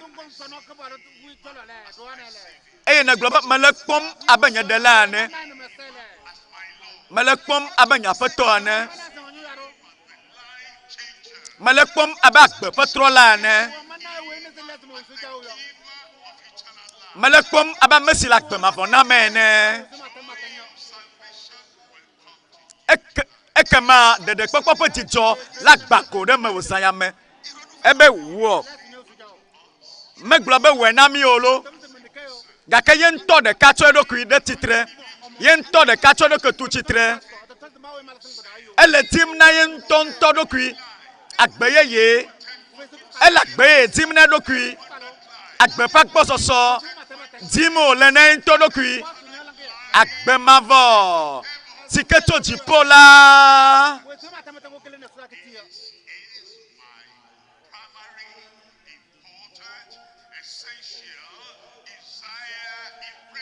Yoba aƒetɔ ne mele naɖe dim la nu gbãtɔ dim mele le gbedodo ɖa me le nye susu me le eye nye ya na ɖeɖekpɔkpɔ ƒe dzidzɔ na ge ɖe menye eye nana wo gbɔgbɔ si fa tu la na ge ɖe menye le dɔwɔƒe agbalẽ eta eve kpokpe bla tɔvɔ enyelia eye ame yawo hiã wose nyanyuia tso xɔ la gbɔ be kristo ɖeka ye nye xɔ la eye woke woƒe towo nɛ woʋu woƒe dziwo nɛ woʋu woƒe susuwo nɛ eye wobia nya se wobe ŋutsuwo kple nɔviwo nu kae le na mi be miawɔ mahã woɖo ŋu nɛ wole ŋubiabia ɖe dim yi ke le ahagbe mavɔ va na wo eye wosɔ gbe be yewoaxɔ ŋuɖoɖoa wosɔ gbe be yewoabɔbɔ wo ɖokuiwo na ŋuɖoɖo ya wosɔ gbe be yewoabɔbɔ yewoƒe agbe ɖi na ŋuɖoɖo ya ke petro gblɔ na wo bena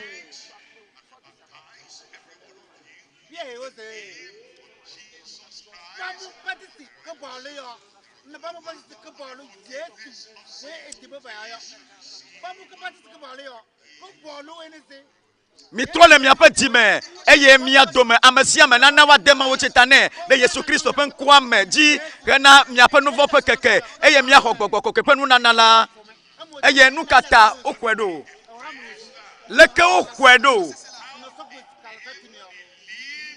leke woxɔe dzi se ɖo kpɔkpɔkpɔe bla nevɔ ɖekelia ɖa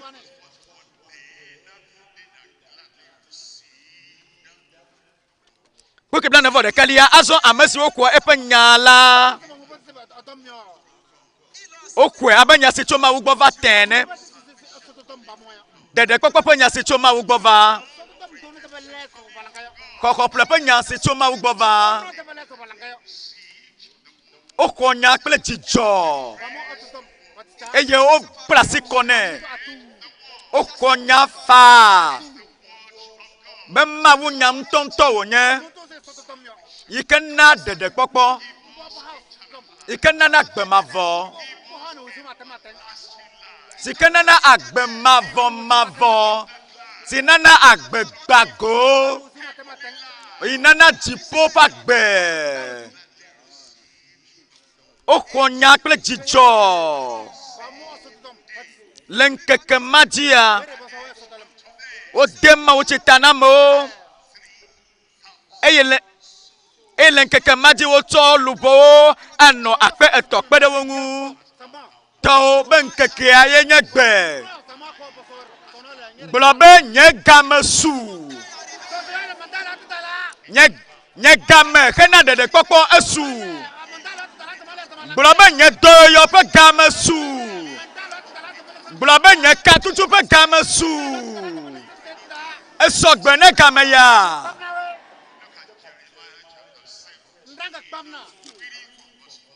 Yeremia etawi adre kpokui ene eya nye gbedodoɖa si wòdo ɖa eya nye didi ke woɖe fia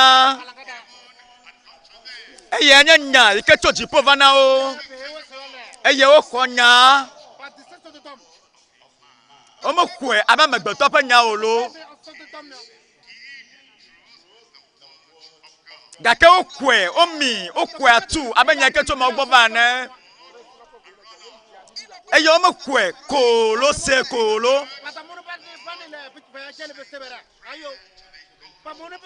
wose nya eye wodo gbe ɖa ne dziƒo mawu la nu ka ta wodo gbe ɖa ɖo nu ka ta wodo gbe ɖa menye gbedodo ɖa didi ɖe wo lo kui ɖe ko zã ɖe ko wotɔ asi nya ŋutɔŋutɔ dzi eye wogbe wodo ɖa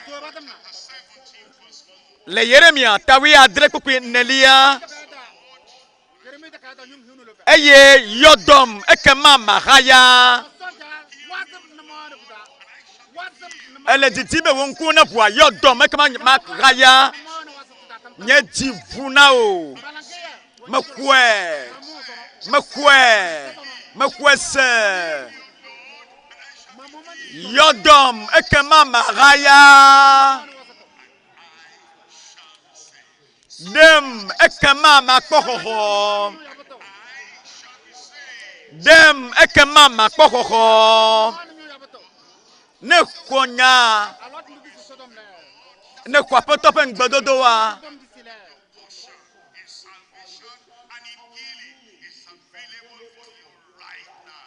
ekema ne dedesi be wotɔ be gomekpɔkpɔ le ɖeɖekpɔkpɔ gbakple dɔyɔyɔ li na wò sanyamea eye ne gblɔ be ne wo nya me gbãtɔe kekea ɖeɖekpɔkpɔa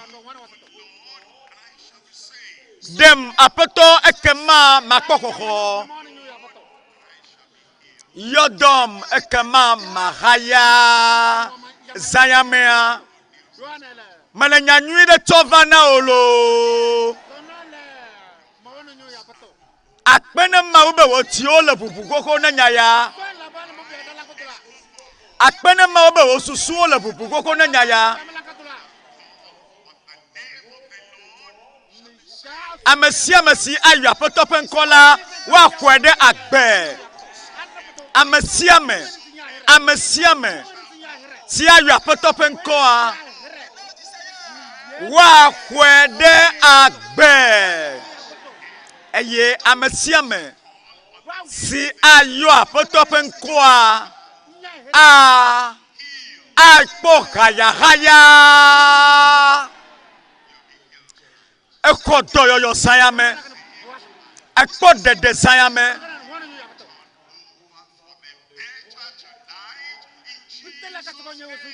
agbe ƒe gome nyuitɔ kekeake ƒe le asi wo su ge sayame lo dziƒo sɔgbe be ne yeatsɔ nu yawo katã na wò sayame Kristo sɔgbe be yeatsɔ nu yawo katã na wò sayame ye anye amake etsɔ egbe yi ɖe mavɔ me ne xɔe se zayamea ne xɔe zayamea ɖeɖekpɔkpɔ kple agbemavɔ woazu wò gome kpɔkpɔ ne xɔe dzi se zayamea ne kpla asi kɔ ne zayamea dɔyɔyɔ kple gaɖeɖe woato dziƒo ava na wò zayame ame sia ame ne do ɣli gblɔ bena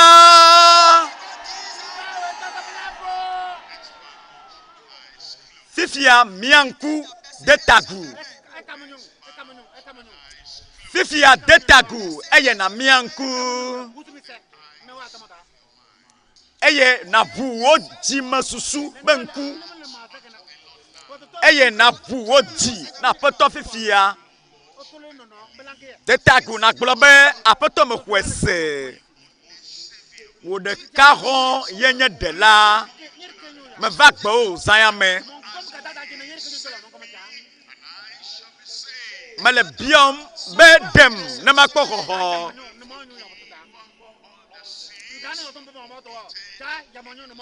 ekema nu vɔ siwo katã ne wò kpɔ la atsɔ wo ake o awɔ wò ablɔ ɖevi eye wòagba nu vɔ ƒe ŋusẽ le agbewo me ne xɔ nyanyui ya tso dziƒo ekema ɖeɖekpɔkpɔa enye tɔwò zãya me ekema ɖeɖekpɔkpɔ la su asiwò zãya me ele ebe tsɔtsɔ ke ma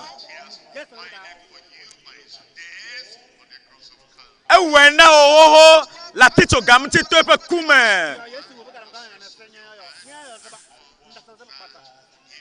fi sia fi ke ne le akɔ asi dzi na agblɔ be ɖe mele ɖeɖekpɔkpɔ ya dim lo mele gaɖeɖe ya dim lo fi sia fi ke ne le kɔ asi dzi na agblɔ be ɖe mele agbemavɔ ya dim fi sia fi ke ne le kɔ asi ma ɖe dzi agbemavɔ agbe ƒe agbɔsɔsɔ agbe yeye le Kristo me agbe si akplɔm tso anyigba dzi yi ɖe dziƒo aƒetɔ mele agbe ya dim fifi ŋutɔ kɔ asi ma ɖe dzi fi sia fi ke negbe le ko ele to ɖom mi le didiƒe nya nusemɔwo dzia le dukɔ sia dukɔ afi sia afi mea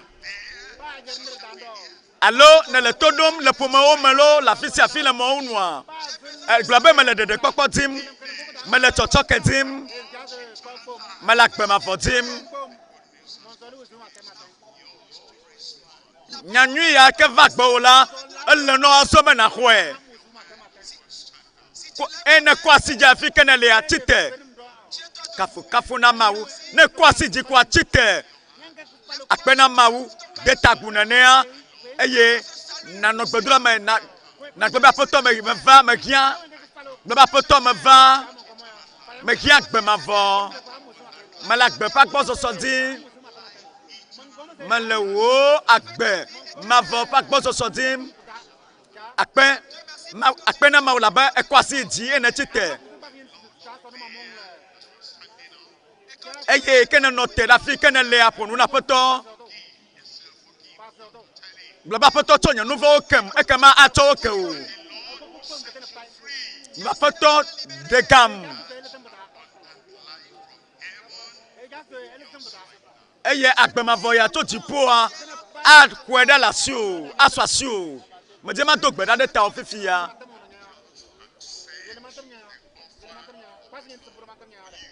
eye exɔ aƒetɔ ƒe nunana na wò ɖokuiwò ko fofo míaƒe Mawu le dziƒo elɔ ame sia ame eye ame sia ame si ayɔ aƒetɔ la ƒe ŋkɔa akpɔ xɔxɔ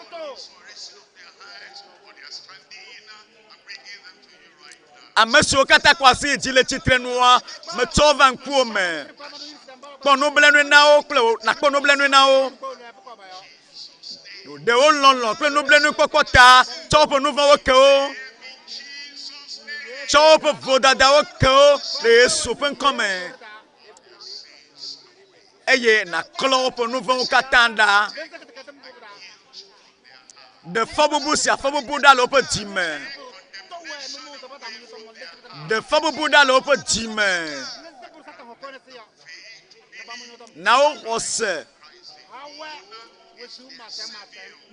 se be woaka ɖe dzi bena Kristo ɖekae nye ɖela na be wò ɖeɖekpɔkpɔ ƒe dzidzɔ na gbago ɖe woƒe dziwo me eye ɖela ƒe dziɖuɖu kple ƒe dzɔdzɔnyenye nava na wo eye naŋlɔ woƒe ŋkɔ ɖe agbegbalẽa me na ɖeɖekpɔkpɔ ya nava me na ame sia me Dekpe wo dzidzɔ, ɖeɖekpekpe ƒe dzidzɔ dzi le ameseme ƒe dzidzime. Eye agbeƒã gbɔsɔsɔ tso dziƒo ɖekpe dzi na wo. Le Yesu ƒe ŋkɔme medo gbe ɖa le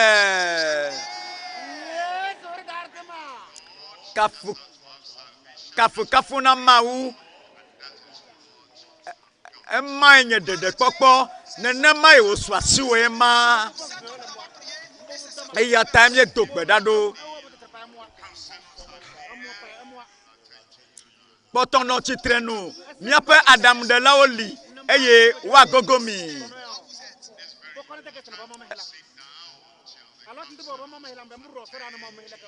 Ele veve ɖe ŋutɔ ŋgbanɔ anyi o, va se ɖe esime ke aɖaŋuɖelawo gogo eye wɔ nu yi ke hiã.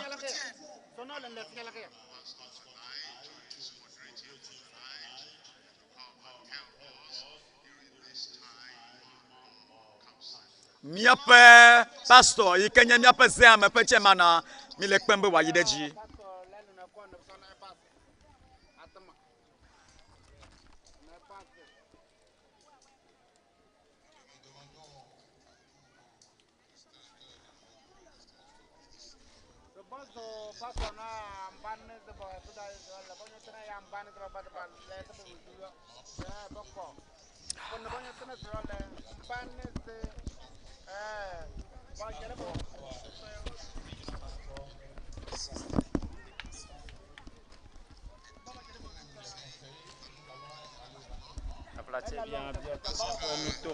Kplɔlawo gbɔ bena woate ɖe amewo nu hena to ƒoɖonana be woawɔ sia kabakaba elabena míaƒe kplɔla ava eye wòado gbe ɖa ɖe dɔnɔwo katã ta. Edzi megaɖe le mia ƒo o elabe Mawu ƒe ame la ava eye wòado gbe ɖa ɖe tawò. Afi ke nelea ele be nanɔ gbedodoɖa ƒe nɔnɔme me. Nɔ gbedodoɖa dzi eye nàtsɔ wò dzi de asi na Aƒetɔ. To ƒoɖonalawo miɔ kaba. Kaba ale bena radio le o. Donc ame ko nyemnya le ko nya comme radio ya. Tia be nu wona no na bo kwa.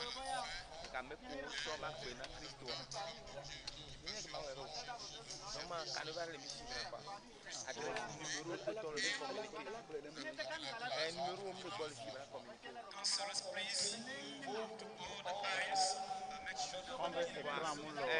Minha cracha, amigo, número de limina na base. Número de limina na base. Só não abaixo. Só não abaixo. Minha mulher não é. Só não se sobe. Continue. Amesio kata wotsɔ woƒe agbe na Aƒetɔ etsɔ zãme va yia be etsɔ tso efiesi gave xoxoa míagblɔ bena woaɖu nu kpakple Kristo. Nu ya yɔm míele bena nuɖuɖu kpakple Kristo adze gɔme wòtrɔ ga eve le Chinoawo ƒe kɔƒea me le miaƒe emiakpa dzi.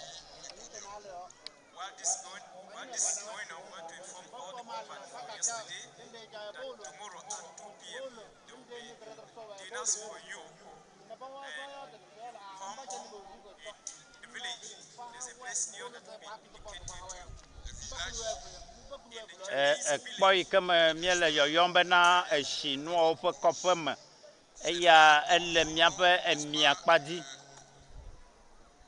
Eye teƒe ma ye míedza aɖu nu. Ame yiwo tsɔ woƒe agbe na egbe kple etsɔ yi ke va yia woaɖu nu kpakple Kristo. Eye nenye be miekplɔm ɖo le didiƒe nukpɔmɔwo dzi le yaʋalawo dzi miakpɔe bena le miaƒe didiƒe nukpɔmɔwo dzia woŋlɔ nɔmba ɖowo kpakple nyanyanana ɖowo woʋu le teƒe ma eye agbalẽvi yiwo ke ma míele na ame siwo tsɔ woƒe agbe na Kristo egbea ke miate ŋu ade asi nene ƒe nuŋɔŋlɔ mawo te ale be atsɔe ɖo ɖa mi le WhatsApp dzi.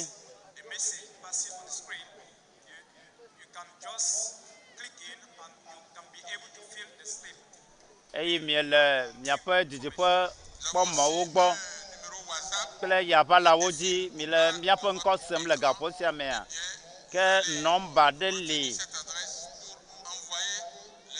eye miame yiwo katã miakpɔ be WhatsApp ƒe nɔmba hã le mia si yi ke dzi miate ŋu ato bena miate ŋu ake ɖe mia ŋuti.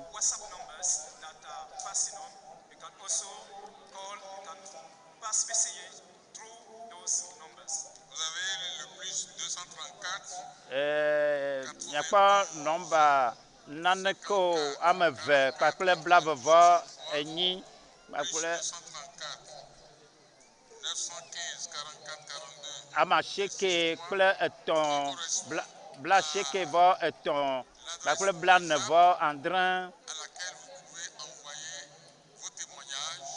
Eyawoe nye WhatsApp ƒe nɔmba yiwo ke miele yɔyɔm na mi bena to emawo dzia miate ŋu atsɔ miaƒe ɖaseɖiɖiwo aɖo ɖa mi. 4 kple 4, 4 kple eve kpakple 4 kple 5.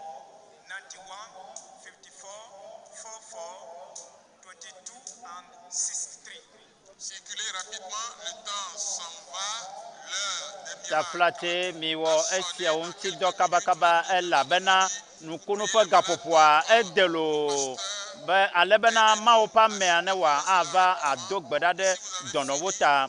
Eya ta míaɖe kuku na nutome ƒe kplɔlawo kpakple hame vovovowo ƒe kplɔlawo bena woage ɖe amewo me ne woawɔ esia kaba. Le esia megbea míakpe Mawu ƒe ame la hena gbedodoɖa.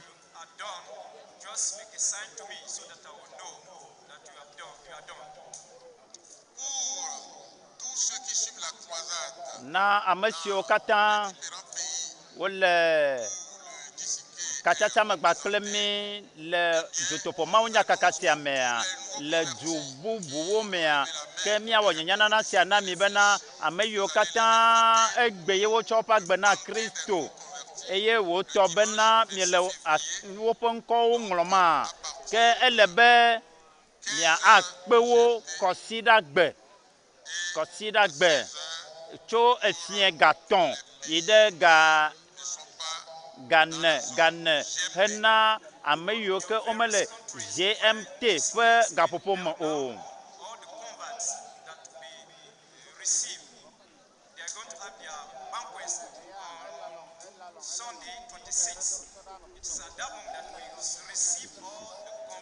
Kɔsiɖagbe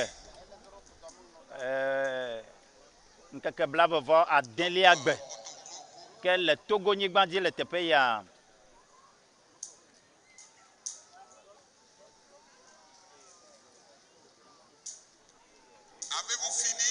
Ɖe miewɔ vɔa le nye ɖusi kpadzi to ƒoɖola nawo nenye be miewɔ vɔa miwɔ dzesi aɖe nam le ŋgɔgbe le megbedome ɖaa miasi nam le nye mia kpadzi nenye be miewɔ vɔa to ƒoɖonalawo ɔsɔfowo nenye be miewɔ vɔ le mia kpadzi o le ɖusi kpadzi o.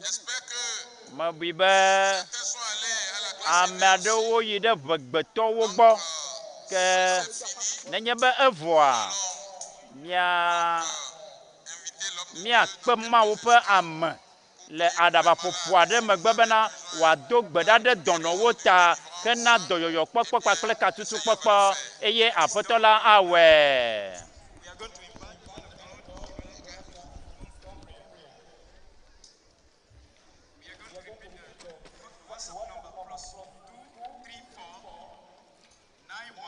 Wole nɔmba ɖewo na mi le mɔanu yiwo dzi míate ŋu to abia aɖaŋu emegbe.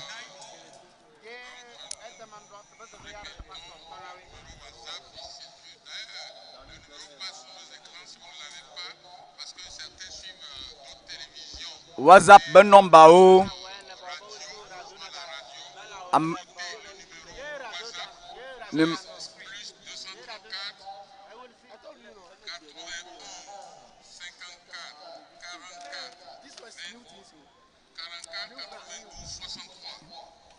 Mia non gbedodora be nɔnɔme me mia lalama woƒe ame ƒe vava. Wole nɔmba yiwo dzi miato ate abia ɖamoa wole wo na mi.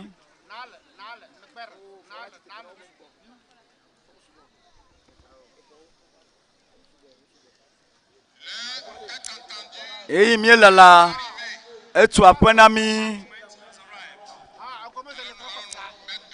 Eya ta miatso ame sia ame ne tso bene miaxɔ mɔ ƒe amea. Kafu na Yehowa. Dɔyɔyɔ gbɔna na wo lo.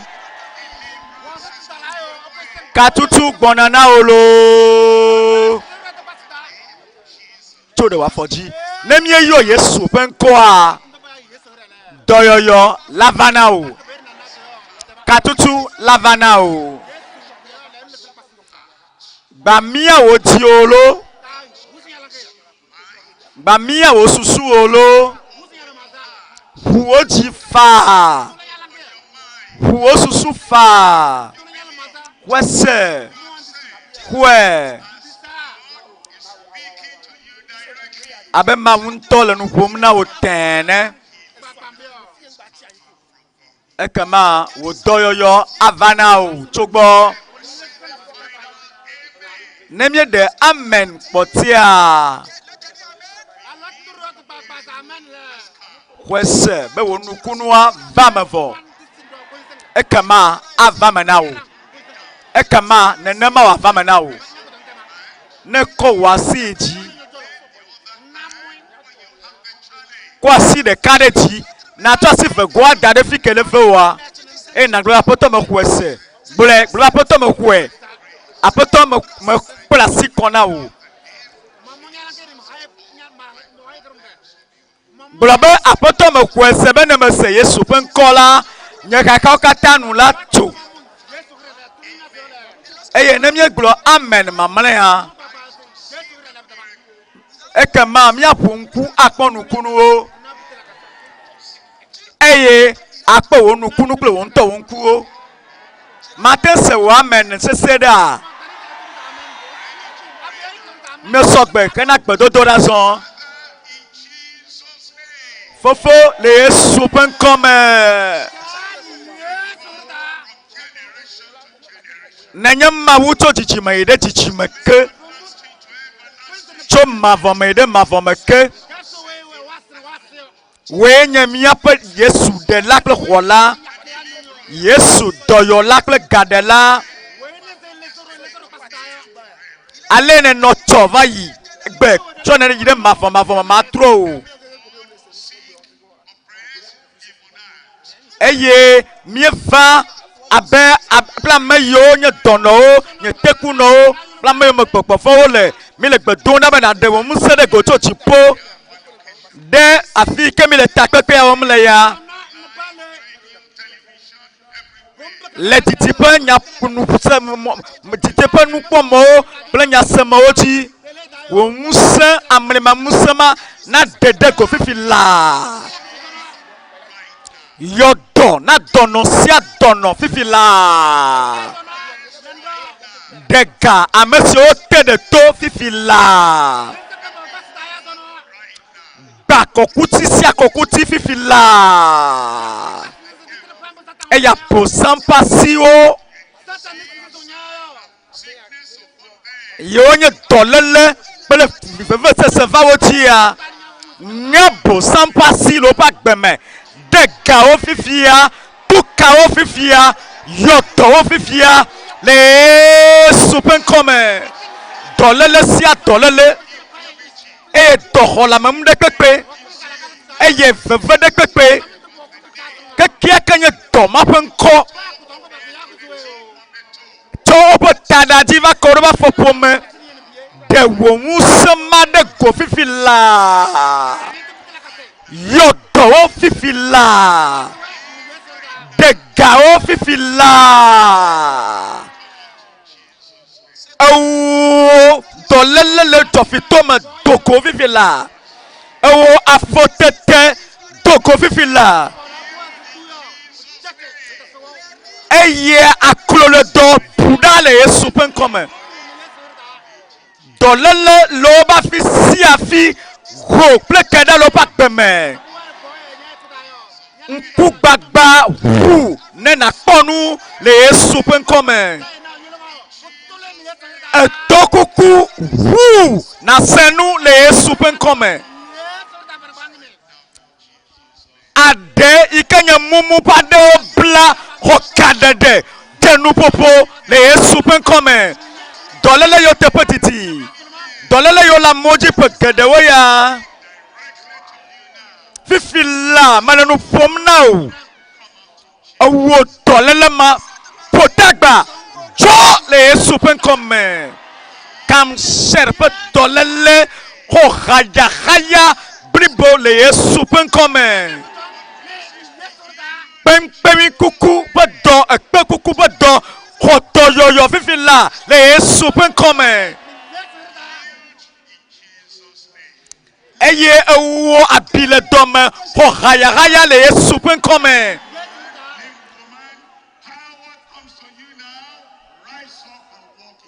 nyɔnu tekunɔ ŋutsu tekunɔ gbafati anyigba tsitre kpla na azɔ azɔli le Yesu ƒe ŋkɔme.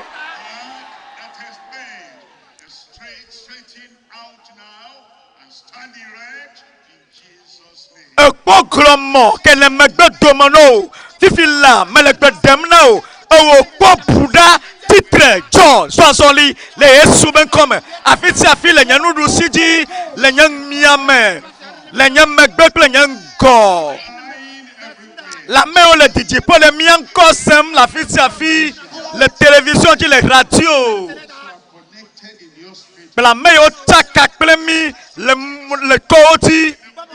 Amewo tsaka kple mi le prison akpawo me aƒetɔ ba si le mia ŋuti kam loo aƒetɔ ƒe ŋusẽ le dɔ yɔm mi loo eye tete ɖe kpekpe la gbakpe tagbɔgbe kple dɔ ɖe kpekpe ne ho ɖa le me o fi sia fi ke wo le aƒetɔ ka asiwo ŋu yɔ dɔ ame sia me. Tu kame sia me de wo nukunu ƒe ŋusẽ ma ɖe ko le afi sia afi le Yesu be ŋkɔme aƒetɔ akpe loo eva me vɔ aƒetɔ akpe loo eva me vɔ le Yesu ƒe ŋkɔme miedo gbe ɖa le.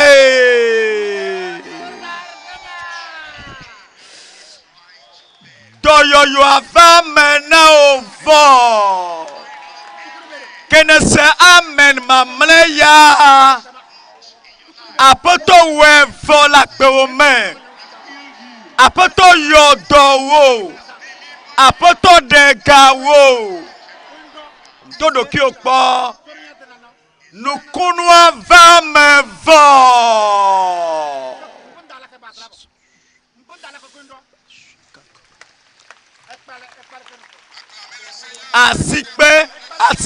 Asikpe na fiawo dzi fia aƒetɔ dzi aƒetɔ eyɔ dɔ o etuka o megbatiti na ƒe me yiyi o wɔ nu si mate wɔ tsa o wɔ nu si mate wɔ tsa o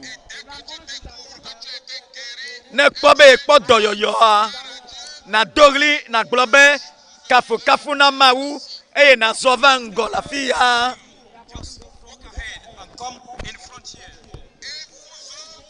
Eye mamlɛwa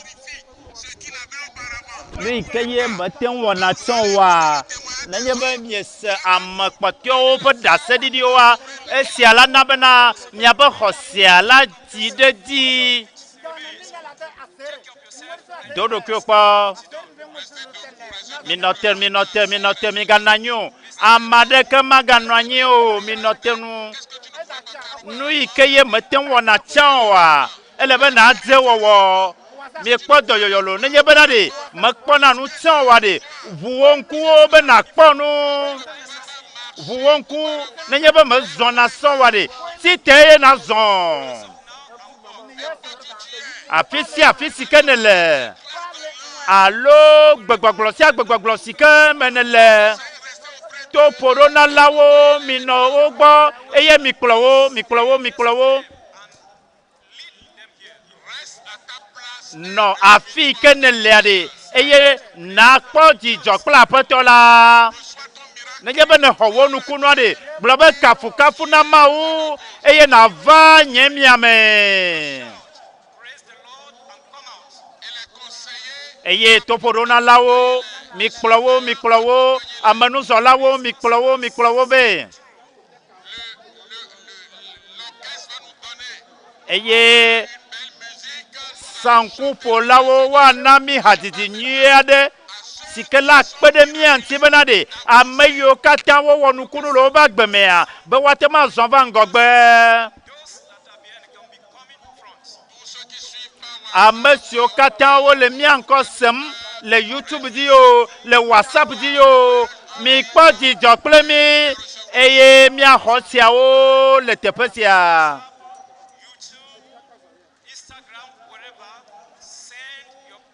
Afi si ke ne lea tsɔ wo ɖe aseɖiɖi aɖo ɖa lo elabena ne kpɔ katutu ne kpɔ dɔyɔyɔ eye aƒetɔ la ʋu ŋku nɔ vɔ ʋu ŋku be nakpɔ nu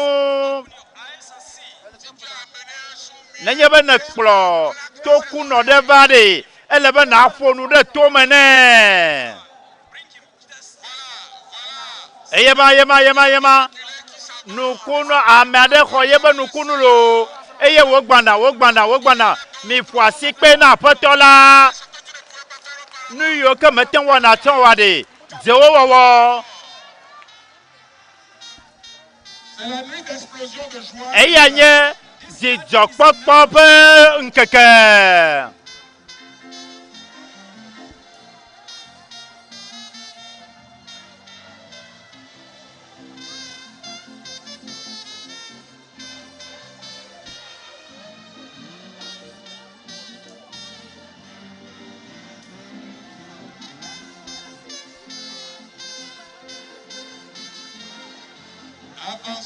Mi s'en va ŋgɔgbe.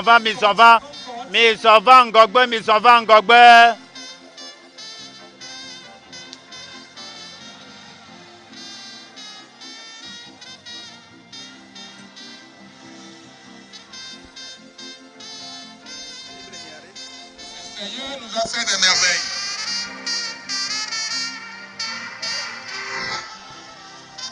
Aƒetɔ la wɔ nukunu le miaƒe agbewo me.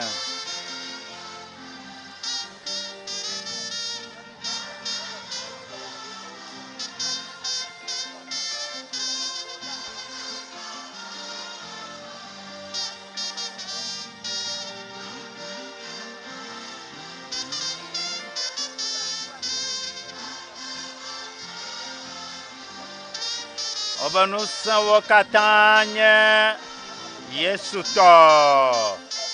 Nusẽwo katã nye Yesu tɔ. Eya nye hadzidzi aɖe si ke ye sankuƒolawo le mía nam.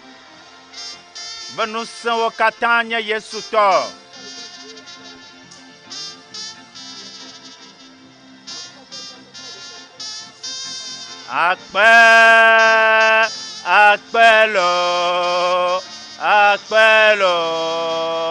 Akpe Baba. Akpe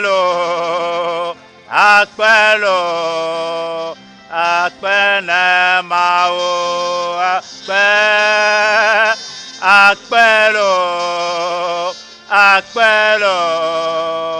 Akpe Namao. Mi va ŋgɔgbe le nye miame. Mi te va.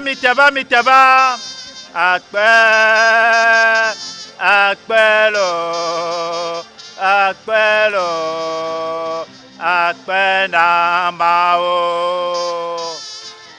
Laissez le passage. Minamo. na nukunu holao mina mo nukunu holao akpelo akpelo akpena mao akpelo akpelo akpena mao akpe akpelo akpelo akpena mao. Mikafu apɛtɔ la kpakple sankufo la wo eye mi do miabe kuxiwo kpɔ nu yiwo ke mi be te wɔna tsɔ wa de mi wɔe mi de wɔwɔ mi de wɔwɔ.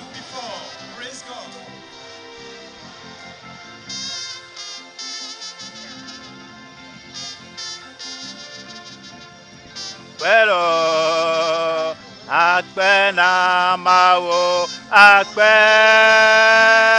akpelo mi poasi pe be miakafu apɛtɔ la mi zɔvangɔ na miaƒe dase ɖiɖiwo akpelo akpena mawo akpe akpelo akpelo akpena mawo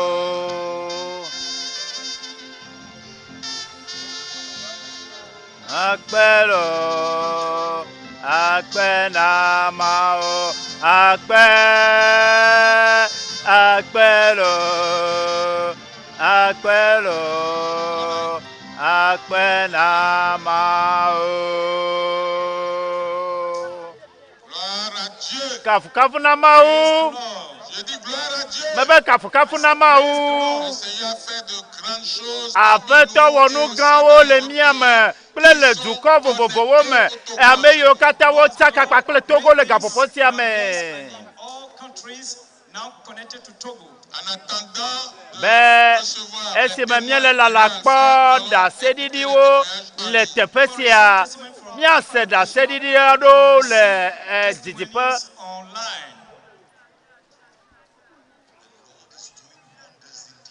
Yehowa Mawo wɔ nu gãwo elabena Mawo ɖe yeƒe ŋusẽ ɖe go le lome Togo.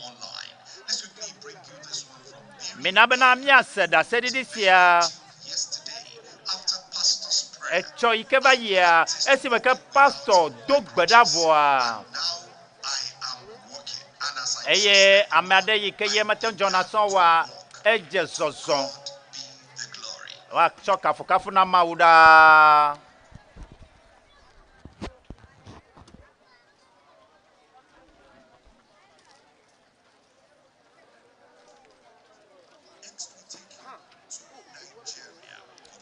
Ke míase ɖaseɖiɖi gbãtɔ ya tso Nigeria ƒe nutoa me.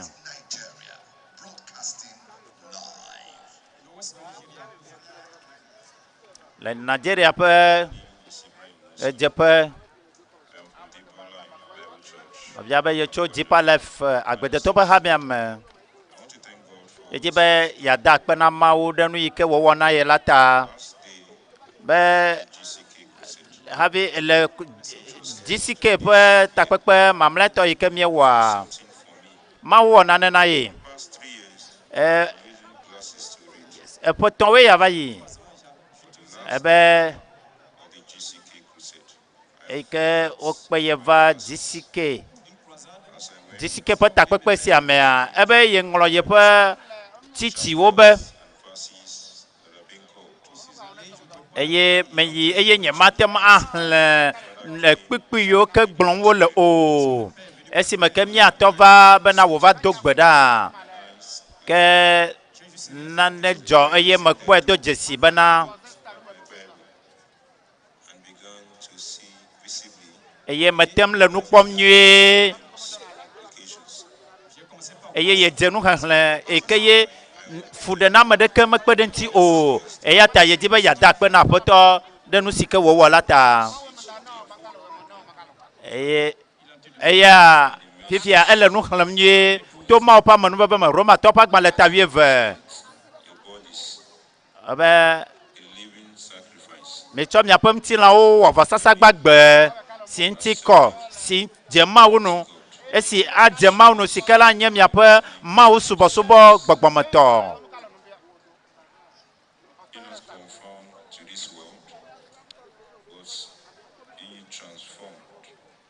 ben mi ga cho mi aroku wo so kwa kleke si amape ke no via ehla Roma to pa gban le etawie ve pepe gban kle velie ma azomia ide kalaba nu to ame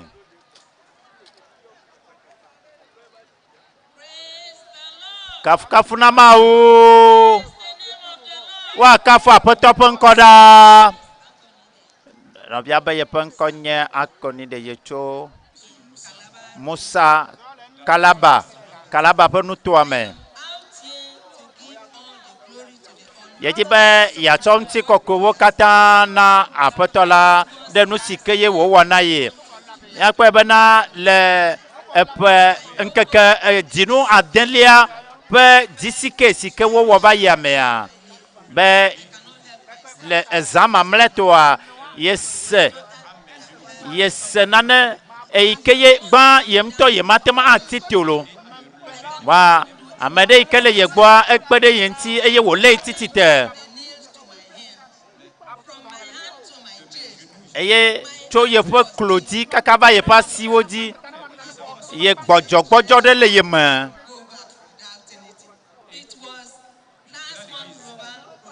eye esike ye va ta pepe ya be ye ma hona ne ko va le pastor Eyo benade miahle miape yayira hena mau nukunu pe mau eye ocho kebifia azon matem azon yikeye amareka matem akpenenti nyolo eya ta mediba ma chonti koko na petola wa kafu apoto penkole Yesu penkome mi poisi pe na poto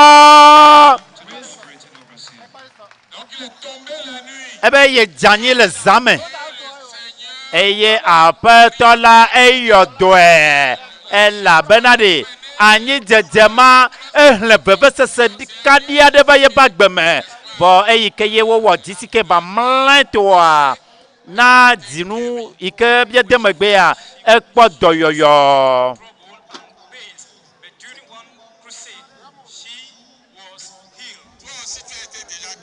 ohana kpo doyoyo lo ke oha va na badna wo da sedidia va eye na wo da sedidia be apetola ne wa cho pedo jinu do di nya as da sedidi gban to le Togo nyi gban di le tepe ya le kege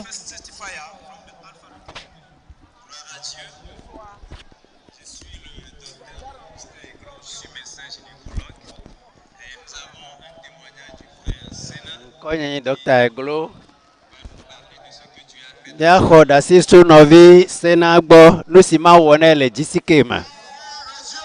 Wakafu Mau. Wakafu Yesu. Jile Jomto de Nugasi Nublani Popo Sima Wona Mulechine ya. Me droit bare kwa.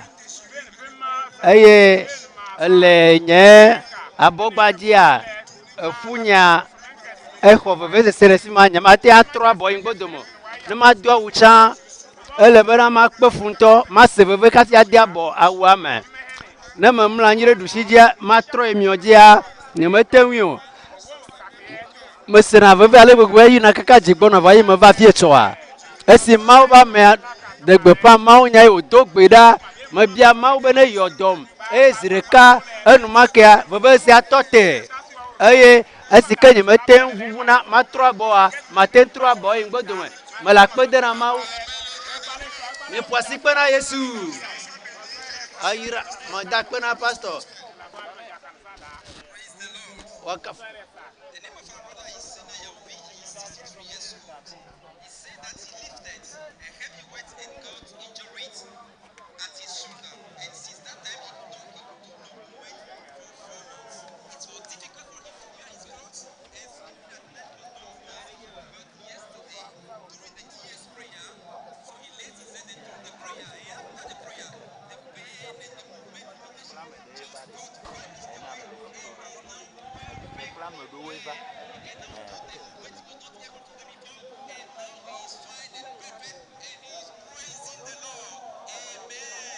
Amen.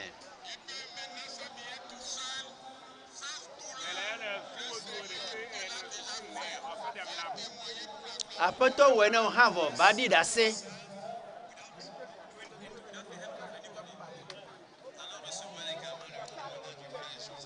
Nyaga ko novi Joseph orube dase didi etso kutonva wakafumau.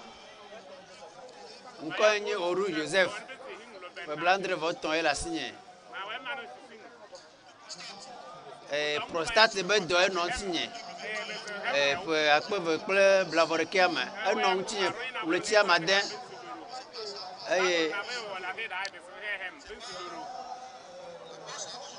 Ta odenu nsumenam ye mases order yudo. To mo pa mon beve me apoy mi don gbeva ya. Be le tiu de kiama e pastor gando gbira me podo yo. If ya yen to me dran yudo fa to mo pa mon beve me. Amen. E poasi pe na fia odi fia. Nya poasi pe na fia odi fia. Wakafumau.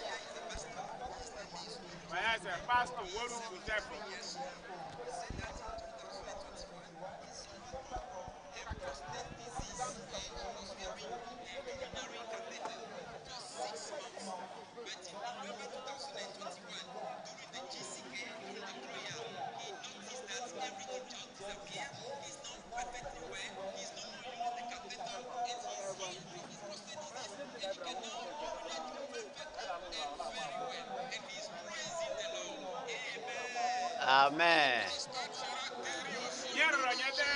O chane doele nti wala vono le Yesu ben comme.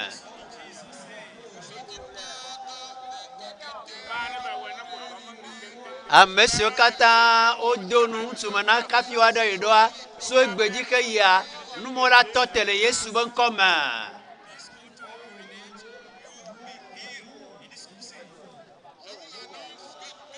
Melegbe pandena mi bena etsondi gandrea bololao dolao pe boboa gapoto lejim le palais des congrès.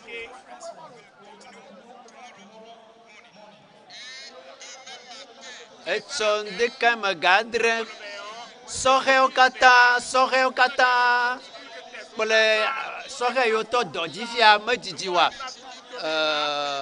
ole suku koko dema o kata o gbobo wa fia alebena ne sohe be dodo ati akpogoma eye wo be ngogbe do be nu yo motoa awodoro ha oji le Yesu ben comme.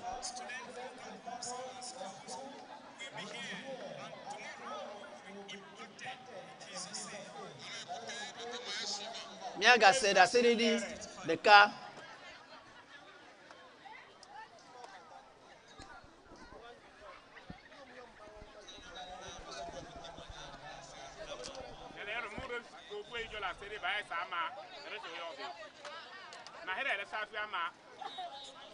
Nkonye ni sabiama.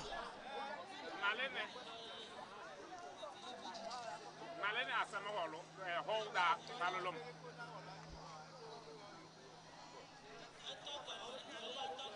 Godong base bela pe ma wa Nigeria. Dole aje goma pe.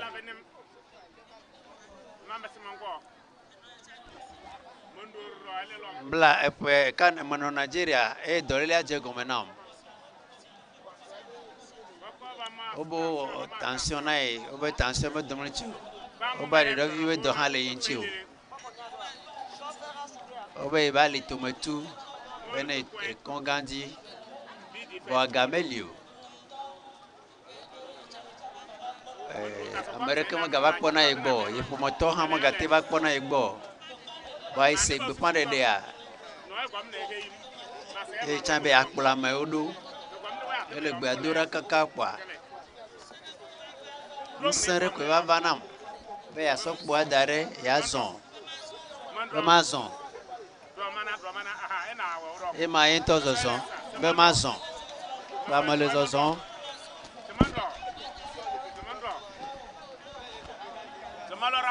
Be ma sokbo adare, ba be ma sokbo ma ba nko.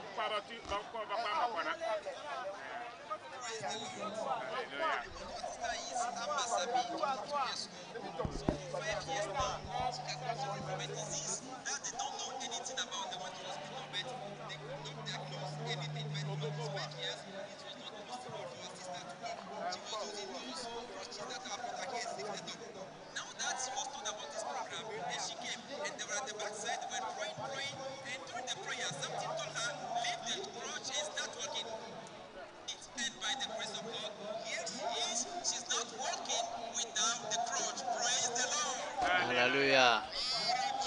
Wakafumao. Ame akplibo pe amaton va ekpo doyoyo. Mate wazon. Nemen le atio. Seya le maun pa me abe gbedodora me gbedomia eso atio dare yento le zozon. Wo khan la zon le Yesu bon commun. Nui Mateo Sanwa, Jehovah Goma. Ekpo doyoyo volu. Nyaga sera seri di sikpuledo.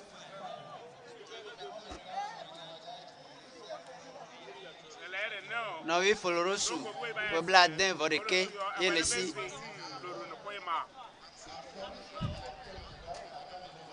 Madak pena mau denui ke mau wota le akpeve kple wi atomia me kplibo me tutu to mo pa man veve mea le jisike ba be wona me isi wo le kalaba be jua mea nyamati atote wa sumiti blaton ele bena ne me tote ele bena maji enu ayafa fe ponu.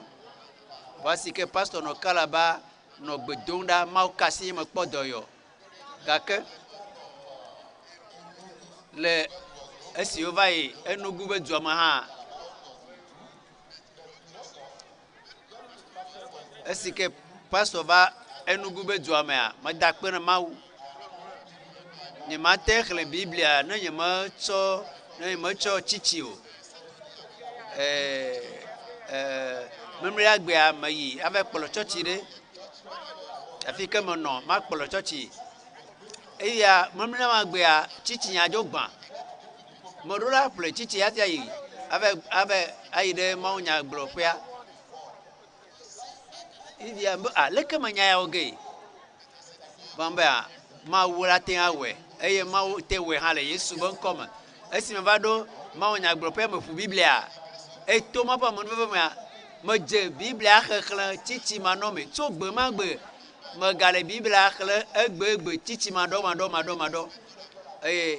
nu gedo ma wona me kafu ponko zigere les ames modula force andre avec dayo doga ke to ma pa mo ma uden mo katanda dolele mo kata ma udeoda le nyagbe ma ta ma won continue kolo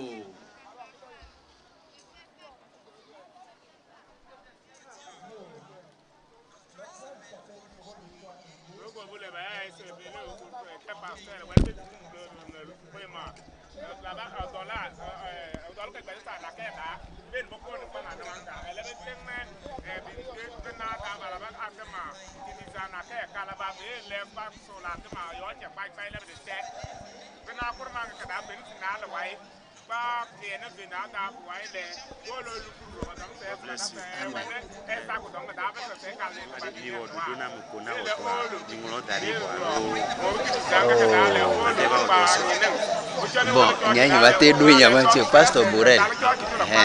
Pasteur Borel est là. Thank you so much. Yo, à quoi kaka?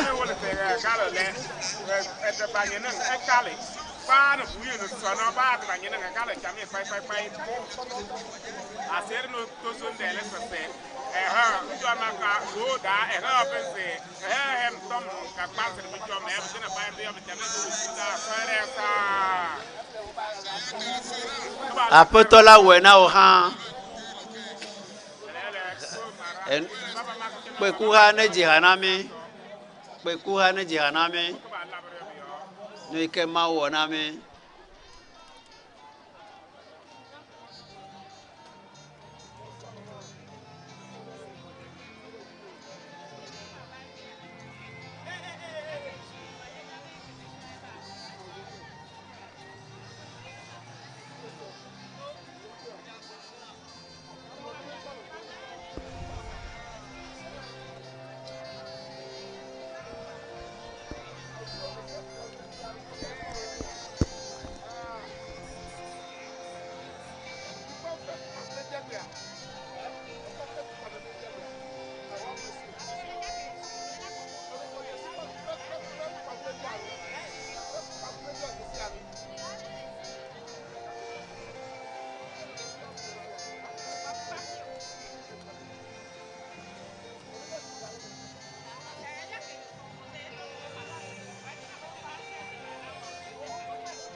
nukunu emahu. Nukunu emahu. Mawenye nukunu emahu. Enye alpha ble omega. Enye nukunu emahu. Enye nukunu emahu. Hallelujah. Enye nukunu emahu. Enye alpha ble omega. Enye nukunu emahu.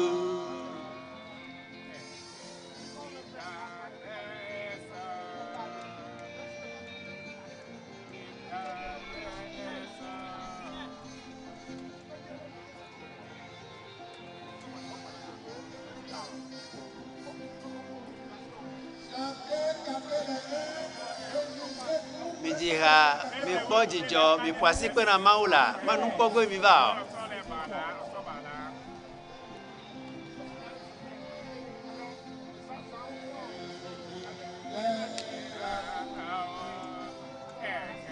Nukunu pe Mawu, eya nye alpha kple omega, enye nukunu pe Mawu.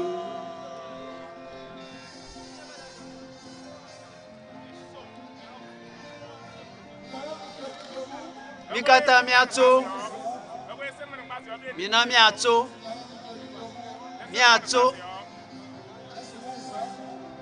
mina miato, medakpe na petɔ, ɖe nu yiwo wɔ fia eya ta.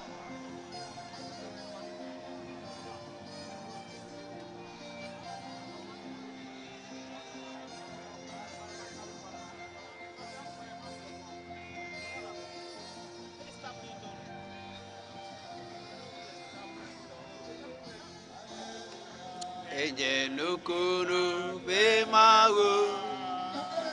Enye mi ƒo asi kpe la Mawu.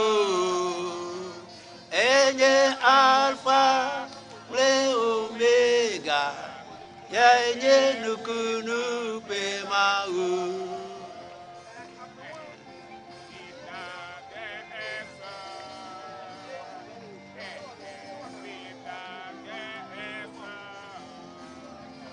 Enye nukunu pe Mawu. Enye nukunu pe Mawu.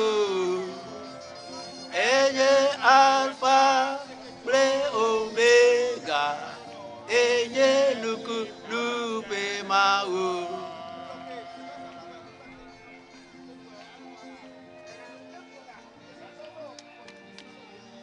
Nukunu pe Mawu.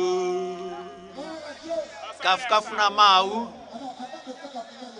Afi miawɔ nu ƒe gbedodo ɖa, medi be mianɔ anyi miti ɖeka, miti vi aɖe ko. Makpe pastor gã ne wòava.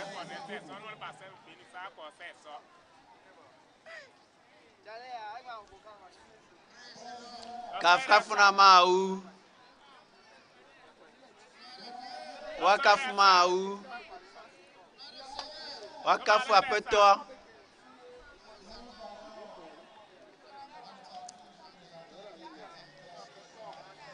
Hafi miadzoa, miaɖe bubume aɖewo siwo va megbe afia mi.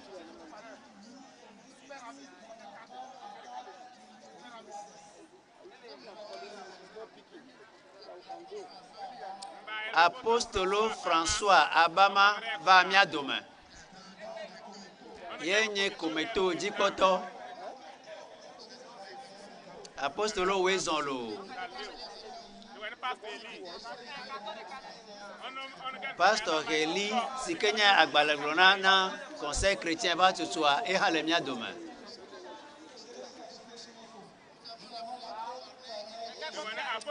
Apostolo Corneille ele mia si enye Pentecôte be hamo be ƒuƒoƒo ƒe tatɔ le mia dome.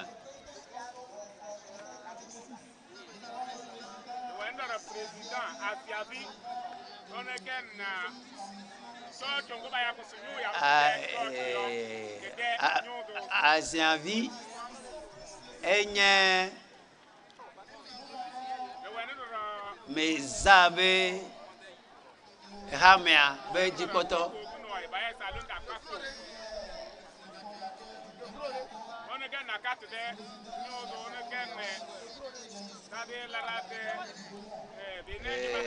Benin peut joabe asisa be jikoto ele mia doma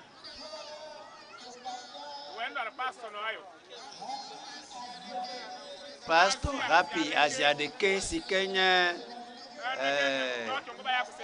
Nyanyui Bepan de Lobe Hameo Pe Tato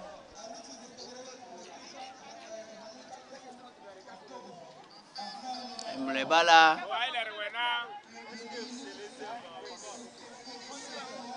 Judono Nola Sikenya Toro Pulana Dukolola Eha Lemia Dome Judono Nola Kofi Esao Eha Eva Mia Dome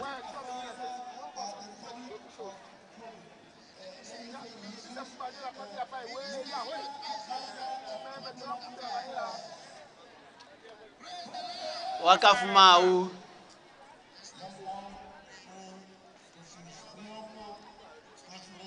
Mia dogbera ne mia wu wotro ya to anu mi kata mia to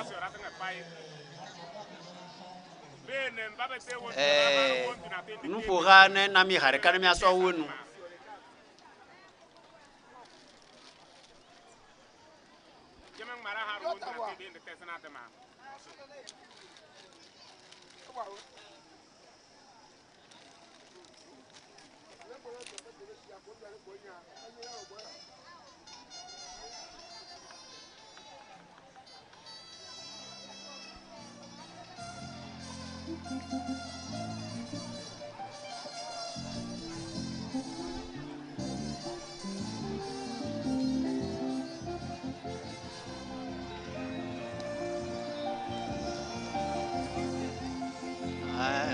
Father who never fail me. Jesus is my Father. He will never fail me. Never fail.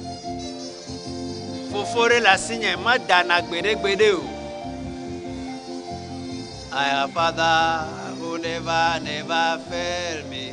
Jesus is my Father. He will never fail. Blema ma wa ma da le jinye gbede o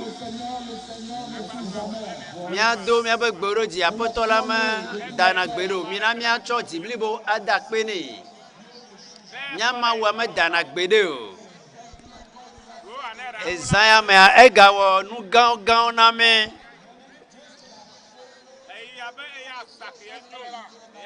edi amagede o to nu vo me Eyo dona dono gedeo etuka megede si o teranye apotola ponunami alebena ejijomi mie khonya menye abe amope nyanova alebena mie gakpo ya iratso wegbea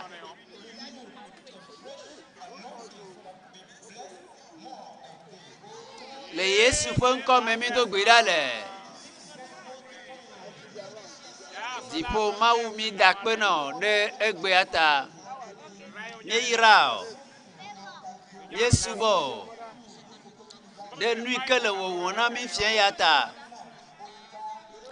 le kege pa fobol po pia le loame sikawo de fiato adamondi le keke katame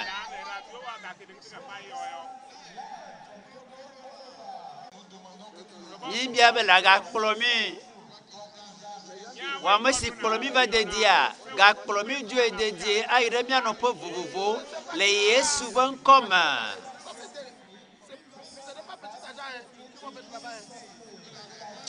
ale be aƒetɔ be dzidzɔa ne yi kple mi ne yi aƒe míaƒe aƒeme kple mi eye tsoa míaƒe ƒomewo katã woakplɔ mi va dutoƒo mɔ nyakakaƒea.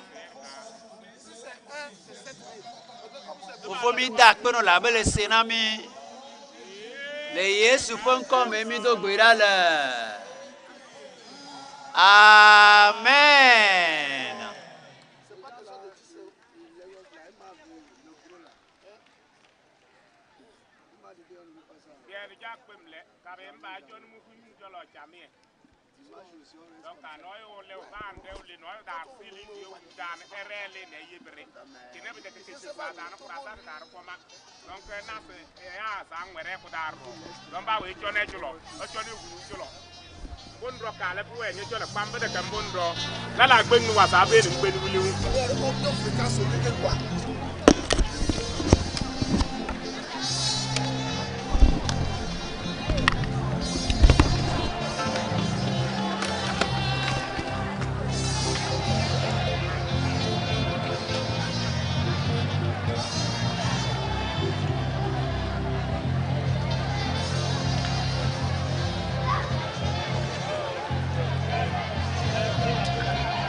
Ahora